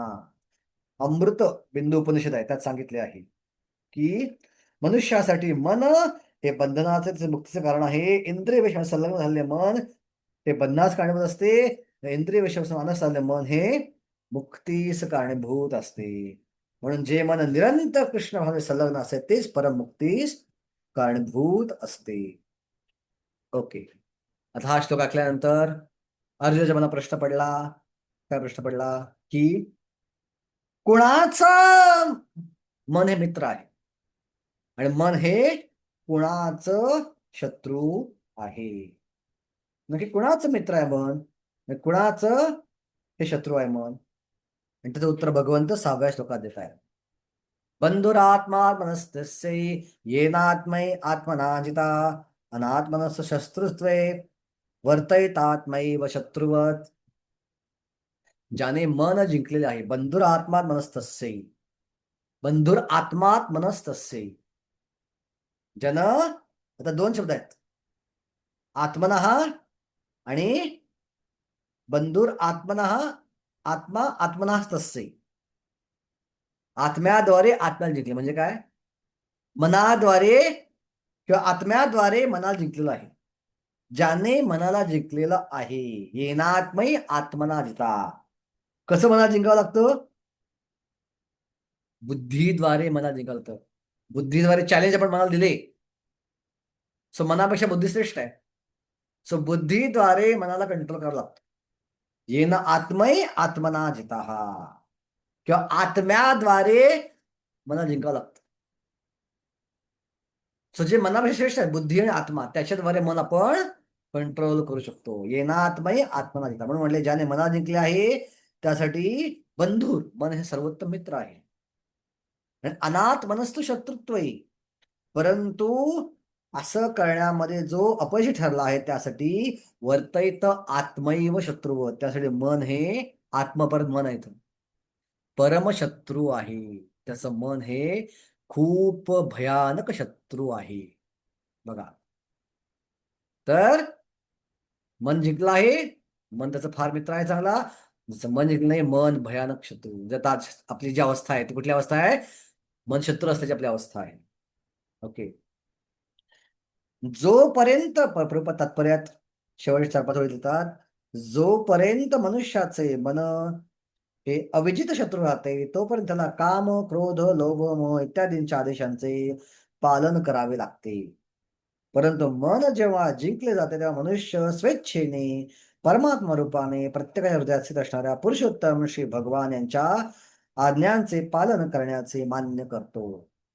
वास्तविक योगाभ्यास म्हणजे हृदयास्थित परमात्म्याशी संबंध प्रस्थापित करणे आणि त्यानंतर त्यांच्या आज्ञांचे पालन करणे होय. सो योग म्हणजे काय? हृदयातल्या परमात्म्याशी नातं निर्माण करणे, संबंध निर्माण करणे. ज्याने कृष्ण माझा प्रत्यक्ष व्यक्त केला त्याच्या बाबतीत भगवंताच्या अन्न शरण जाणे आपोआप सिद्ध होते. आता आपण परमात्म्याशी संबंध स्थापन करू शकत नाही का आपण ते योग्यतेचे नाही आहोत. म्हणून कविराज गोस्वामी सांगतात की तेच परमात्मा भक्तांच्या रूपात आपल्या जीवनामध्ये येतात. चैतन्य चरितामृतच्या आदिलामध्ये 2 श्लोक येतात. ठीक आहे. शिक्षा गुरु केत जानी कृष्ण रस्वरूप अंतर्यामी भक्त श्रेष्ठ एक दुई रूप. शिक्षा गुरु जे आहेत ते 2 स्वरूप आहेत. अंतर्यामी परमात्मा आणि भक्त श्रेष्ठ म्हणजे गुरु. महान भक्त गुरुच्या रूपात जीवनामध्ये येतो किंवा हृदयात असते परमात्मा. पण आपली अवस्था काय आहे? जीवे साक्षात नाही ताते गुरु चैत्य रूपे शिक्षा गुरु हय कृष्ण महांत स्वरूपे. आता आपण परमात्म्याला साथ घालू शकत नाही, परमात्म्याचा आवाज ऐकू शकत नाही. आपलं मन हे वासनांनी भरलेलं आहे. म्हणून आपल्यासाठी काय आलेत? शिक्षा गुरु कृष्ण होय महांत स्वरूपे. तेच हृदयातले कृष्ण महान भक्तांच्या रूपात प्रकट झाले आपल्या जीवनामध्ये आणि त्यांच्याकडनं ते परमात्म्याशी जोडले गेले आहेत आणि त्यांच्याकडनं ऐकून ऐकून ऐकून हळूहळू आपण परमात्म्याच्या संपर्कात येतो. पण जे शुद्ध भक्त असतात ते डायरेक्ट परमात्म्याच्या संपर्कात असतात. त्यांना कधीही कुठल्याही प्रकारे बाहेरनं गायडन्सची गरज नाही. डायरेक्ट परमात्मा गाईड करत असतो. शुद्ध भक्त हे लीला करतात. प्रभुपाद लीलामृत म्हणतो आपण. का वर्ष लीलामृत म्हणतो? कारण ते भगवंताच्या आदेशानुसार काम करत असतात, भगवंताच्या प्रेरणेनुसार काम करत असतात. ते आपल्या मनबुद्धीनुसार काम करत नाहीत. आपण आपल्या मनावर आणि बुद्धीवर जे संस्कार आहेत त्यानुसार काम करत असतो. पण ती लोक मात्र त्या आदेशानुसार काम करत असतात. म्हणून त्यांना शुद्ध भक्त म्हणले. उदाहरण घेऊन प्रभुपादांचं. प्रभुपाद मायापूरला होते आणि मायापूरला असताना एक सेकंड जस्ट मायापूरला असताना काय झालं? कळलं की मायापूरला असताना राधा माधवची स्थापना करायची आणि राधा माधवची पूजा कोण करेल हा प्रश्न भक्तांसमोर होता. आणि जो कोणी पूजा करेल तो नैष्टिक ब्रह्मचारी असला पाहिजे. ब्रह्मचारी 2 प्रकार आहेत, नैष्टिक ब्रह्मचारी आणि उपकर्वाण ब्रह्मचारी. उपकर्वाण ब्रह्मचारी म्हणजे जे सुरुवातीला गुरुच्या आश्रमात ब्रह्मचार्याचं पालन करतात आणि मग लग्न करायचं ठरवून गृहस्थ आश्रमात प्रवेश करतात. पण जोपर्यंत गुरुच्या आश्रमात आहेत स्ट्रिक्ट ब्रह्मचर्याचं पालन करतात ते झाले उपकर्वाण ब्रह्मचारी. आणि नैष्टिक ब्रह्मचारी हे आश्रमाचं शिक्षण संपल्यानंतर सतत मरेस्तवर ब्रह्मचर्याचं पालन करतात आणि पुढे संन्यास घेतात. ते नैष्टिक ब्रह्मचारी. आता त्या काळी इस्कॉनमध्ये फक्त पाश्चात्य शिष्य होते. सो काय गॅरंटी आहे कोण नैष्टिक ब्रह्मचारी राहणार? भरपूर प्रमाणात पाहिलं, भरपूर ब्रह्मचारी संन्यासी आश्रम सोडायचे आणि ग्रस्त बनायचे. मग कोण राहणार नैष्टिक ब्रह्मचारी? आणि 2 हिप्पी लोक तिकडे येत होती. प्रभुपाद गदा बेल्लीच्या गच्चीवरती होते आणि 2 हिप्पी माणसं तिकडे येत होती. एका शिष्याने प्रश्न विचारला आणि ती भक्त पण नव्हती, ती अशीच फिरायला पण मायापूरला आली होती. ती दोघं जी आहेत ती राधा माधवची सेवा करतील आणि ती नैष्टिक ब्रह्मचारी राहतील. ते कोण आहेत काय आहेत माहित पण नाहीत. अँड टू बी सरप्राईज ती दोघं कोण होती? जननिवास प्रभू आणि पंकज अंगरी प्रभू. म्हणजे खरोखर शेवटच्या क्षणापर्यंत नैष्टिक ब्रह्मचारी राहिली. नंतर मायापूरला प्रभूच्या संपर्कात आली, नंतर भक्त बनली, मग ब्रह्मचारी बनली आणि खरोखर नैष्टिक राहिली. कसं कळलं प्रभुपादांना ती दोघं राहतील ब्रह्मचारी?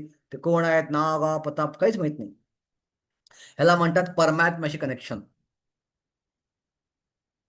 परमात्म्याशी असलेलं कनेक्शन. कारण मन कंट्रोलमध्ये आहे आणि मन कंट्रोलमध्ये असल्यामुळं डायरेक्ट परमात्म्याशी संबंध प्रस्थापित झालेला आहे. दुसरं उदाहरण बघू प्रभुपादांचं.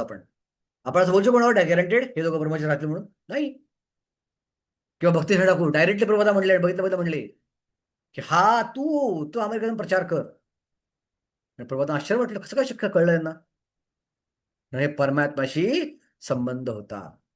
दुसरं उदाहरण पाहू आपण प्रभुपादांच्या जीवनातलं, की प्रभुपाद जे इस्कॉन स्थापन करायचे भारतामध्ये होते त्यावेळी त्यांनी झाशीमध्ये एक संस्था स्थापन केली, लीग ऑफ डिवोटी नावाची.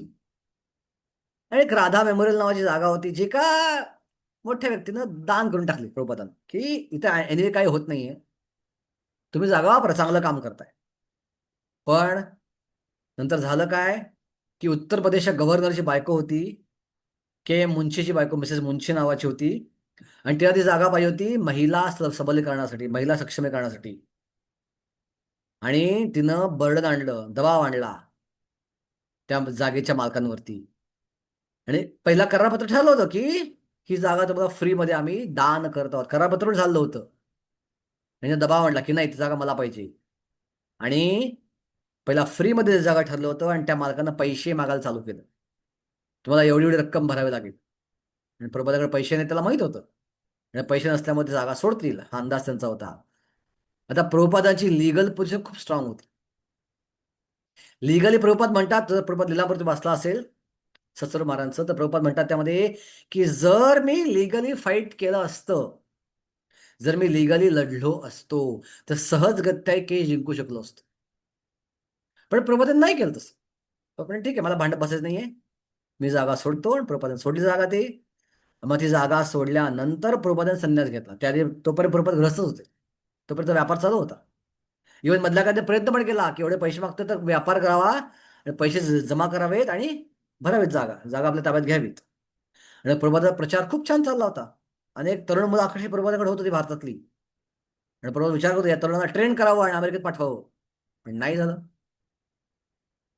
आता पुढची केस, प्रभुपाद गेले अमेरिकेमध्ये. आणि अमेरिकेत गेल्यानंतर प्रभुपादांनी काय केलं, प्रभुपादांनी परत शिष्य बनवले आणि भारतामध्ये आले. आणि भारतामध्ये जुहूला त्यांनी मंदिर बांधायला ठरलं, जुहूला जागा ठेवली. आणि जुहूचा मालक जो होता तो राक्षस होता, मिस्टर नायर किंवा जो असुरा, खूप मोठा राक्षस होता तो. आणि त्याला प्रभुपादांना फसवायचं होतं, गंडवून गंडवून गंडवून गंडवून फसवायचं होतं आणि जागा स्वतःच्या ताब्यात करायची होती. आणि अनेक प्रकारे त्यानं भक्तांना फसवलं, पैसे उकळले. आणि त्या नायरचा इन्फ्लुअन्स खूप जास्त होता, पॉलिटिकल इन्फ्लुअन्स, सरकारी ऑफिसमध्ये इन्फ्लुअन्सेस. तर कोणीच नायरला हरवू शकणार नव्हतं. आणि लिगली प्रभुपादांची पोझिशन खूप वीक होती. आणि शिष्य लोक खूप वैतागले होते नायरला, आणि त्यांनी प्रभुपादा न सांगता डील कॅन्सल पण करून टाकली होती. प्रभुपाद भयंकर चिडले, पण तरी पण प्रभुपाद म्हटले नाही, मी लढणार आणि मी जागा मिळवल्याशिवाय राहणार नाही. आणि लिगली खूपच पोझिशन वीक, अपोजिट पार्टी खूप स्ट्रॉंग आहे, तरी प्रभुपाद लढले. सगळे शिष्य म्हणतायत नका लढू, सोडून द्या जागा, ती जागा घेऊ, पण तरी प्रभुपाद नाही, मी सोडणार नाही, कारण मी वचन दिले राधारास बिहारला तुमच्यासाठी मोठं घर बांधून येतं. एका ठिकाणी प्रभुपादांनी सोडून दिलं, एका ठिकाणी प्रभुपाद खूप स्ट्रॉंग लढले. कशामुळं? हे परमात्मा इन्स्पायर्ड गोष्टी होते. त्या पूर्ण परमात्मा सांगतोय प्रभुपादांना, थांबा, लढा इथं, जरी लिगली विकात. आत्मप्रभुपाद सांगतायत आणि प्रभुपाद दटून आहेत, येस, करणार करणार करणार करणार. आणि फायनली प्रभुपाद जिंकले. आणि आज जुहूचं अद्भुत मंदिर तिथं उभं राहिलं. कशामुळे घडलं? परमात्माशी असलेला संबंध. पण आपण तो संबंध स्थापन अजून केलेला नाही, म्हणून आपल्याला ही जी गोष्ट आहे ही शुद्ध भक्ताकडनं ऐकून करायची आहे. आपल्या जीवनामध्ये परमात्मा भक्तांच्या रूपामध्ये येतात. येस माताजी, विशाली माताजी. हरे कृष्ण प्रभूजी. प्रणाम प्रभूजी. प्रभूजी, जसं की प्रभुपादांबद्दल तुम्ही सांगितलं, तर मला विचारायचं की कोणते भक्त जे परमात्म्याशी कनेक्ट असतात, किंवा फक्त गुरुच्या स्तरावर, किंवा जे शुद्ध भक्त असतात तेच परमात्म्याशी कनेक्ट असतात का? आयडियली भावस्तरावर गेल्यावर आपलं मन आणि बुद्धी जी आहे ती मिसळून जाते, मिसळायला लागते. आणि आध्यात्मिक मन, आध्यात्मिक बुद्धी विकसित व्हायला लागते. आणि ज्याला आध्यात्मिक मन, आध्यात्मिक बुद्धी विकसित व्हायला लागले, ते पूर्णपणे भगवंताच्या अधिपत्याखाली असतात, ते भगवंताच्या प्रेरणेद्वारे काम करत असतात. सो आयडियली भाव आणि प्रेमस्तरावरचे भक्तच हे पूर्णपणे परमात्मा 100% परमात्माप्रेरित काम करत असतात. पण त्याच्या खालच्या स्तरावरचे भक्त पण परमात्माप्रेरित काम करू शकतात, कारण का निष्ठा स्तराच्या पुढे परमात्म्याचा आवाज स्ट्रॉंग असतो आणि मनाचा आवाज वीक असतो. हम्म. ओके. सो त्या स्तरावरचे भक्त पण परमात्म्याने काम करू शकतात. आपल्याला पण परमात्म्याचा आवाज आहे, पण आपण ऐकू शकत नाहीत. हम्म. कधी कधी आपण ऐकतो पण परमात्म्याचा आवाज कळतं, म्हणजे परमात्मा प्रेरित आहे, पण बऱ्याचदा आपलं ते मनाचे पण बोल असतात. सो बेटर मी एखादी गोष्ट वाटलेलं ना परमात्मा प्रेरित, की मला वाटतं भगवान मला सांगता येत तर आपण काय केलं पाहिजे, पहिले आपल्या गुरुकडनं कन्फर्म केली पाहिजे की असं असं वाटतं मला, खरं आहे का हे, असं योग्य आहे का, आणि गुरुजी म्हणलं हा योग्य आहे, तर मग आपण ते केलं पाहिजे. आपल्या मनात आपण ठरवता कामा नये की हे परमात्मा आवाज आम्ही करणार म्हणून. सो आपल्याला आता गुरुकडनं कन्फर्म केलं पाहिजे, कारण आपल्याला पण आहे आवाज. सो जशी प्रगती करत जाऊ, निष्ठा सर जसं आपण पुढे जात जाऊ, हा आवाज स्ट्रॉंग होत जातो आणि दुसरा आवाज वीक होत जातो. धन्यवाद प्रभूजी. हरे कृष्ण प्रभूजी. येस, शंभू प्रभू. प्रभूजी, श्रीला प्रभुपादांच्या जीवनात भक्तीमध्ये आलेल्या कठीणांचं वर्णन वगैरे जे तुम्ही आता सांगितले ना प्रसंग, हम्म. ते कुठल्या पुस्तकामध्ये आहे ते तुम्ही नावं शील सांगता? प्रभुपाद लीलामृत बाय सत्स्वरूप दास गोस्वामी महाराज. ओके, चालेल. हरे कृष्ण प्रभूजी. ओके. आता योगारूढाची 7व्या, 8व्या, 9व्या श्लोकामध्ये लक्षण सांगितले. जितात्मना प्रशांतस्य परमात्मा समाहिता शीतोष्ण सुख दुःखेषु तथा मानापमानयो. ज्याने मन जिंकले आहे त्याला परमात्माच प्राप्त झाला आहे, त्याने शांती प्राप्त केली आहे. अशा मनुष्याने सुख, दुःख, शीत आणि उष्ण, मान आणि अपमान सर्व काही सारखंच आहे. बघा, परमात्म्याचा आवाज ऐकतो आपण, लक्षण काय आहे? योगारूढ अवस्थेला पोचलो आपण, लक्षण काय आहे? असा व्यक्ती शीत सुख दुःख, शीत उष्ण, मान अपमान सर्व सारखेच आहे समजतो. आपला कोणी अपमान केला आत्ता, राग येत असा त्याला, राग येतो का वृषाली माताजी अपमान केल्यावर? हो, येतो ना. हा, राग येतो, खूप राग येतो. राजेश्री माताजी येतो का राग? खाड खाड खाड, सगळ्या समोर अपमान केला आपला, माझा अपमान केला, येतो का? आपला अहंकार आहे अजून, आपण परमात्मा प्राप्त केलेलं नाही अजून, आपण त्या मार्गामध्ये आहोत. पण योगारूढ अवस्थेमध्ये सुख दुःख, शीत उष्ण आणि मान अपमान तो सर्व काही सारख्याच प्रकारे बघतो, हे त्याचं लक्षण आहे. मग आत्ता आपलं काय करायचं आहे? आत्ता मनाला आपण काय केलं पाहिजे? श्रेष्ठ आदेशानुसार वागवायचं आहे. उपाध्याय तात्पर्यामध्ये मनाला कोणता तरी श्रेष्ठ आदेश मानावा लागतो आणि त्याचं अनुसरण करावेच लागते. तरच मन संयमित होतं. मन संयमित करण्याचा परिणाम म्हणजे मनुष्य आपापच परमात्म्याच्या आदेशांचे पालन करतो. आता आपण करू शकत नाहीये, आपलं मन संयमित नाही आहे, म्हणून आपला अपमान सहन होतो. शिवजींचा अपमान केला दक्षानं, खाड खाड खाड खाड शिवजीने शिव्या घातल्या. 4थ्या स्कंदामध्ये प्रसंग येतो. पण शिवजीमध्ये तिळ मात्र फरक पडला नाही, ते तर ध्यानस्थ मग्न होते.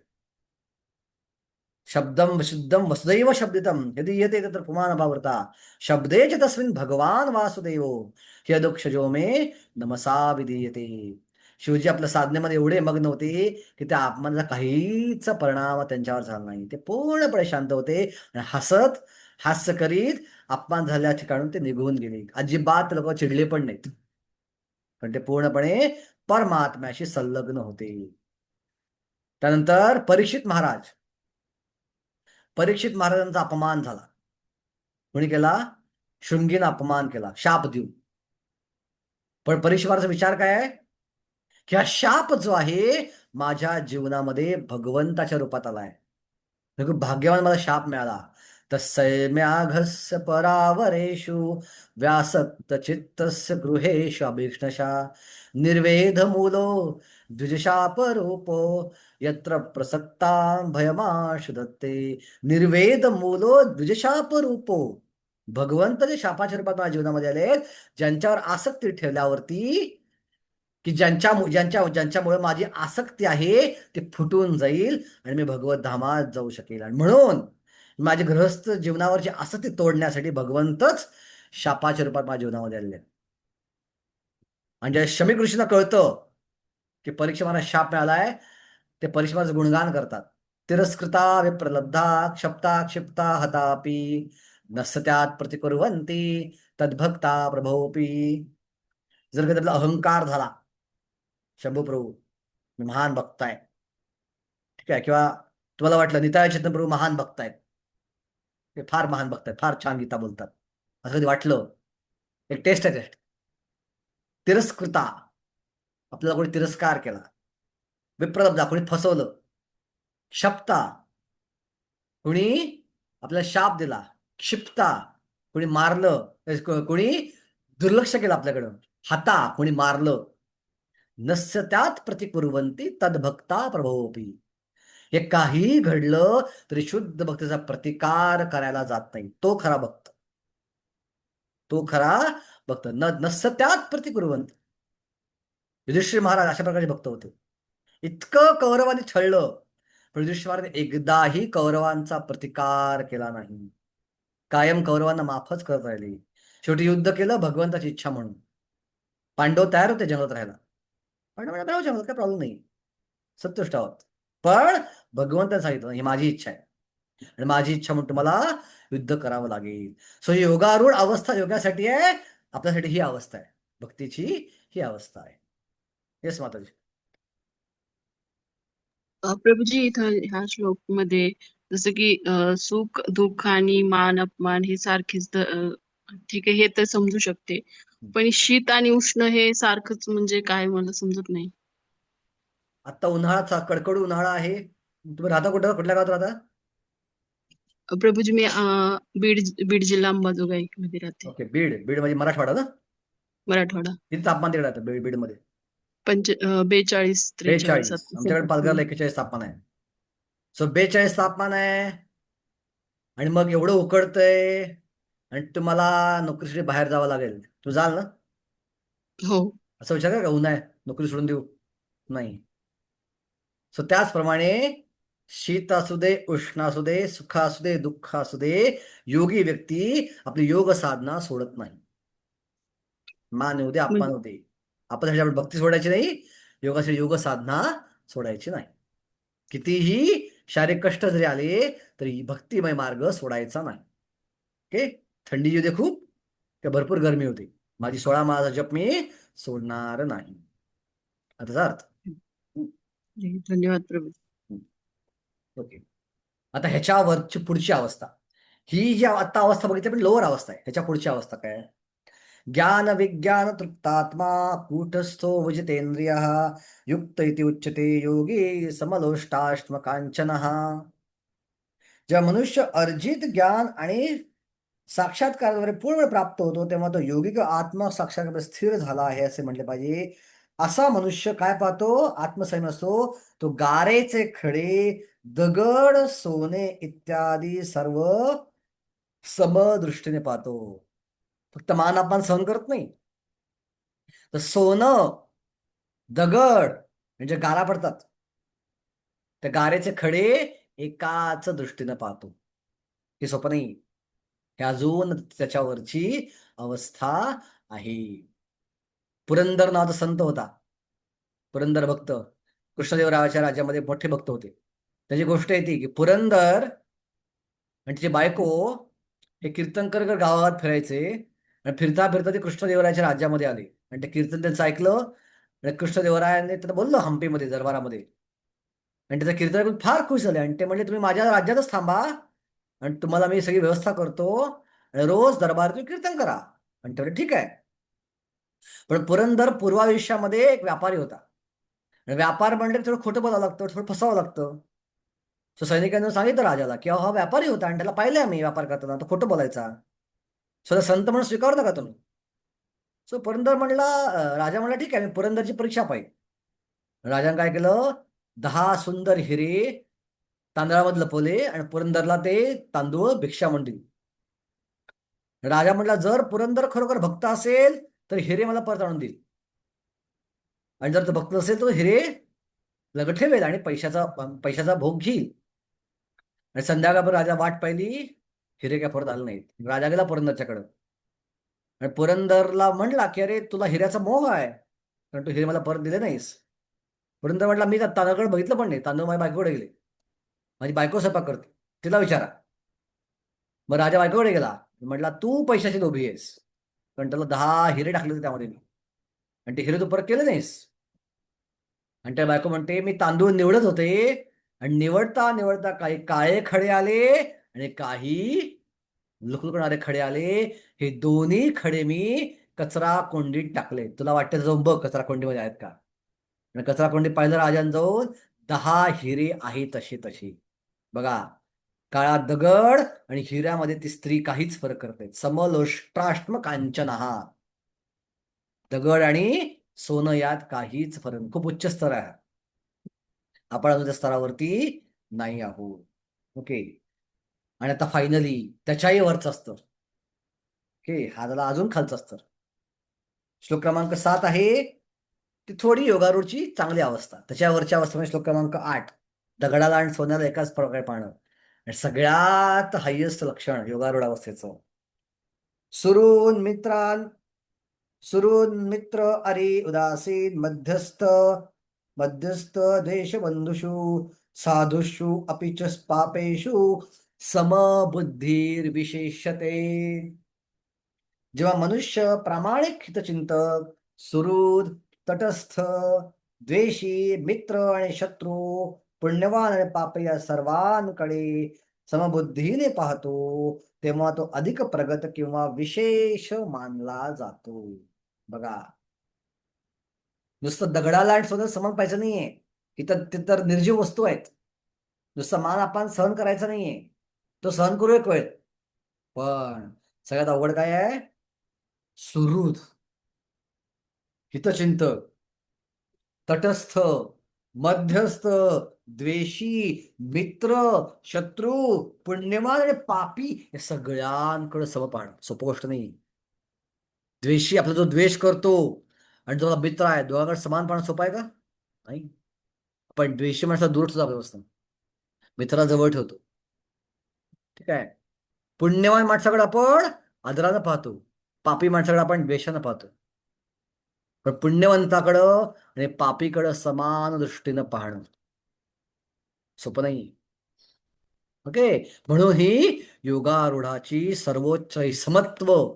योगाचा अर्थ काय आहे दुसऱ्या शिकलो आपण. योगाचा अर्थ आठवतो कोणाला. ह्याला योग म्हणतात. समत्वम योग उच्यते. योगस्थ कुरु कर्माणि संगम त्यक्त्वा धनंजया सिद्ध असिद्ध समो भूत्वा समत्वम योग उच्यते. समत्वाची अवस्था प्राप्त ज्यावेळी होईल तर खरा तो योगी होईल. योगारूढ अवस्थेला तो प्राप्त होईल. तर अशा प्रकारे आपण पहिल्या 9 श्लोकांमध्ये ध्यान योगाध्यायामध्ये पहिल्या 4 श्लोकात योगाची पात्रता काय, योगी बनण्याची, त्या 2 अवस्था आहेत, योगारूढ योगारूढ आणि योगारूढ अवस्थेची लक्षणं काय आहेत हे 5 ते 9 मध्ये आपण पाहिलं आहे. श्लोक क्रमांक 12 ते 32 योगाची प्रॅक्टिस करायची कशी. सोपी गोष्ट नाही. सो कोणाला वाटत असेल भक्ती करण्यापेक्षा आपण योग करूया तर बघा पुढच्या श्लोक ऐकल्यावर कळेल योग करणं सोपं आहे का अवघड आहे. आणि अर्जुन काय म्हणतो हे ऐकल्यावरती हे आपण पुढच्या रविवारी ह्याचा अभ्यास आपण याची चर्चा आपण पुढच्या रविवारी दुपारी 1 ते 2:30 मध्ये 2:45 मध्ये आपण करायचा प्रयत्न करू. थीम चेंज होते म्हणून मी आता इथं थांबायचा प्रयत्न करतो. येस, श्री गौरी रती माताजी. हरे कृष्ण प्रभू, एक क्वेश्चन होता. बोला. म्हणजे मला ना द्वैत आणि अद्वैत ह्याच्यातला फरक जाणून घ्यायचा होता. द्वैत आणि अद्वैत मध्ये काय. आम्ही त्या दिवशी पंढरपूरला गेलो होतो, तर तिथं पण हे प्रभूजींनी सांगितलं की आपल्यामध्ये आणि त्या वारकरी संप्रदायामध्ये फरक, तर ते म्हणे द्वैत आणि अद्वैत असा फरक आहे, पण एक्झॅक्टली त्यांनी प्रॉपर एक्सप्लेन नाही केलं. सो मला ते जाणून घ्यायचं. कुठल्या प्रवचन सांगितलं मला सांगा. अद्वैत वारकरी अद्वैत आहेत का. आपण द्वैत होता सगळं. हा, म्हणजे ते मी ऐकलं ते असं एक्सप्लेन करताना त्याचं एक जणांनी क्वेश्चन त्यांचं विचारलं त्या तिथे प्रभूंचं काय म्हणत वारकरी अद्वैतवादी आहेत आणि आपण द्वैतवादी आहोत असं म्हणणं आहे का त्यांचं. नाही, तेच मला एक्झॅक्ट ऐकायला नाही भेटलं मला प्रॉपर, त्यामुळे मी तुम्हाला क्वेश्चन रिटर्न केला. तर ठीक आहे, मी मला सांगितलं नाही अद्वैत ऐकायला. अद्वैत. पण जर तुमचे कोण प्रभूजी आले, कोण प्रभूजी होते बरोबर. नाही, ऍक्च्युली माझ्यासाठी पण न्यू होतं, मला एक्झॅक्ट नाही सांगता येणार त्यांचं नाव वगैरे. जर त्याचं असं अंडरस्टँडिंग असेल की वारकरी हे अद्वैतवादी आहेत, आपण द्वैतवादी, थोडं अंडरस्टँड चुकीचं आहे त्यांचं. वारकरी पण द्वैतवादीच आहेत आणि आपण द्वैतवादीच आहोत. ओके. सो अद्वैत म्हणजे आजच्या भाषेचा अर्थ अद्वैताचा घेतला होता तो म्हणजे की अद्वैत आपल्याला आणि भगवंतात काहीच फरक नाही. द्वैत म्हणजे 2, आपण भगवंत वेगळे आहोत. अद्वैत दोघांमध्ये काहीच द्वैत नाही, दोघांमध्ये काहीच फरक नाही. आपण भगवंत एकच आहोत. हा जो विचार करतो तो आहे अद्वैत. आणि आपण भगवंत वेगळे आहोत असा विचार करतो तो द्वैतवादी. सो मध्वाचार्य द्वैतवादी होते, शंकराचार्य अद्वैतवादी होते. शंकराचार्य काय सिद्धांत मांडला? ब्रह्म सत्य जगत मिथ्या, सगळं जग मिथ्या आहे, एकच सत्य ब्रह्म, आणि आपण कोण आहोत? ते ब्रह्म आहोत. आपणच ब्रह्म आहोत आणि तेच स्वतः सत्य आहे, आणि आपणच परमेश्वर आहोत. हेच सत्य आहे. पण मायेमुळे आपण विसरलो आहोत. आपलं मोहित, तर मायेमुळे मोहित झालं, आपलं हे खरं जग खरं वाटतंय, पण हे जग हे मिथ्या आहे. ब्रह्म सत्य जगत मिथ्या, आणि जगामध्ये परमेश्वराला रूप नाहीये. परमेश्वर ते ब्रह्मज्योती आहे आणि आपणच ते ब्रह्मज्योती आहोत. अद्वैत. ओके. सो अद्वैत म्हणजे मला भगवंत बनायचं आहे, मला भगवंताशी एकरूप होऊन जाते, भगवंताच्या मध्ये मिसळून जायचं आहे. द्वैत म्हणजे भगवंत वेगळे आहेत, मी वेगळा आहे, आणि माझ्यामध्ये भगवंत आणि माझ्यामध्ये नातं आहे, ते म्हणजे सेवेचं. मला भगवंताची सेवा करायची आहे. हा सिद्धांत जे मांडतात ते आहेत द्वैतवादी. पण खरा अद्वैताचा अर्थ काय आहे? खरं अद्वैत शास्त्रानुसार हा हा अर्थ शंकराचार्य मांडला, तर त्या शंकराचार्यापासून जे पुढे लोक आले त्यांना अद्वैतवादी म्हणजेच अशा प्रकारचा विचार करतात ते अद्वैतवाद असं मानला गेलं. पण खरं अद्वैत या शब्दाचा अर्थ आहे की भगवंताचा इंटरेस्ट आणि माझा इंटरेस्ट यात काहीच फरक नाही. भगवंताची इच्छा काय आहे? सगळ्यांनी भक्ती करावी. आणि माझी इच्छा काय आहे? भगवंताची भक्ती करावी. हा इंटरेस्ट मॅच झाला म्हणजे मी आणि भगवंत एका प्रकारे वेगळे नाही. आम्ही कोण आहोत? अद्वैत. या कॉमन इंटरेस्टच्या मध्ये मुळे मी आणि भगवंत एकच असल्यापैकी आहे. जसं आपण म्हणतो ना की सगळे आमच्या परिवारवाले एकत्र एकच आहोत. याचा अर्थ काय? सगळ्या परिवाराचा कॉमन इंटरेस्ट आहे. आम्ही सगळे भारतीय म्हणून एक आहोत. एक आहोत म्हणजे एक आहोत का पण असे? नाही, वेगळे पण आहोत ना आपण. पण एक आहोत म्हणजे भारत देश म्हणून आमचा काही कॉमन इंटरेस्ट आहे. सो त्याचप्रमाणे अद्वैताचा खरा अर्थ आहे की मी आणि भगवंत एक आहे, कारण का भगवंताचा इंटरेस्ट माझा इंटरेस्ट हा एकच आहे. कळलं माताजी? थँक्यू प्रभू. हरे कृष्ण. तर आपण थांबूया इथं, आणि ज्यांची कोणाचे 5 अध्यायाचे प्रश्न राहिले असतील आजच्या दिवसात पूर्ण करून टाका. आणि हा अध्याय झाल्यावर आपली पहिल्या मॉड्यूलची परीक्षा होईल. तसं ओपन बुक परीक्षा पण या मॉड्यूलवरती, आपला पहिला मॉड्यूल संपतोय, 6वा अध्याय संपल्यावरती. म्हणजे थोडं स्लो चाललोय. तुमचे फीडबॅक असं मला देऊ शकता की फार स्लो चाललंय का फार फास्ट चाललंय. जे काही प्रमाणे फीडबॅक असेल तुमचे देऊ शकता. त्यानुसार मी माझ्यामध्ये पुढच्या मॉड्यूलमध्ये बदल करायचा. तुम्हाला वाटतं फार स्लो चाललं तर थोडं फास्ट पण करूया, फटाफट संपूया, असं करू शकतो आपण. किंवा खूप फास्ट चाललं असेल तर तो पण आपण अजून करू शकतो. जे नाही, प्रॉपर आहे प्रभूजी. हा, एकदम मस्त, हो. एकदम बरोबर आहे. व्यवस्थित चाललंय प्रभूजी. ठीक आहे. या स्पीडने चालेल व्यवस्थित तुम्हाला ना? चाललंय. मॉडरेटर. ठीक आहे, हरकत हा. नाही. पण हा स्पीड कंटिन्यू करा. ठीक आहे. पळवायचं हरे पण मला फार कृष्ण. अवघड नाहीये. एका दिवसात मी 2 अध्याय संपू शकतो. अवघड नाही संपायला काय. नाही प्रभूजी. नको नको, आमच्या डोक्यावरून जाईल. हा, ठीक आहे. ओके. हरे कृष्ण. श्री प्रभुपाद की जय. जय हरे वृंदावन की कृष्ण. वैष्णववृंद की जय. हरे धन्यवाद. हरे कृष्ण. दंडवत दंडवत प्रणाम.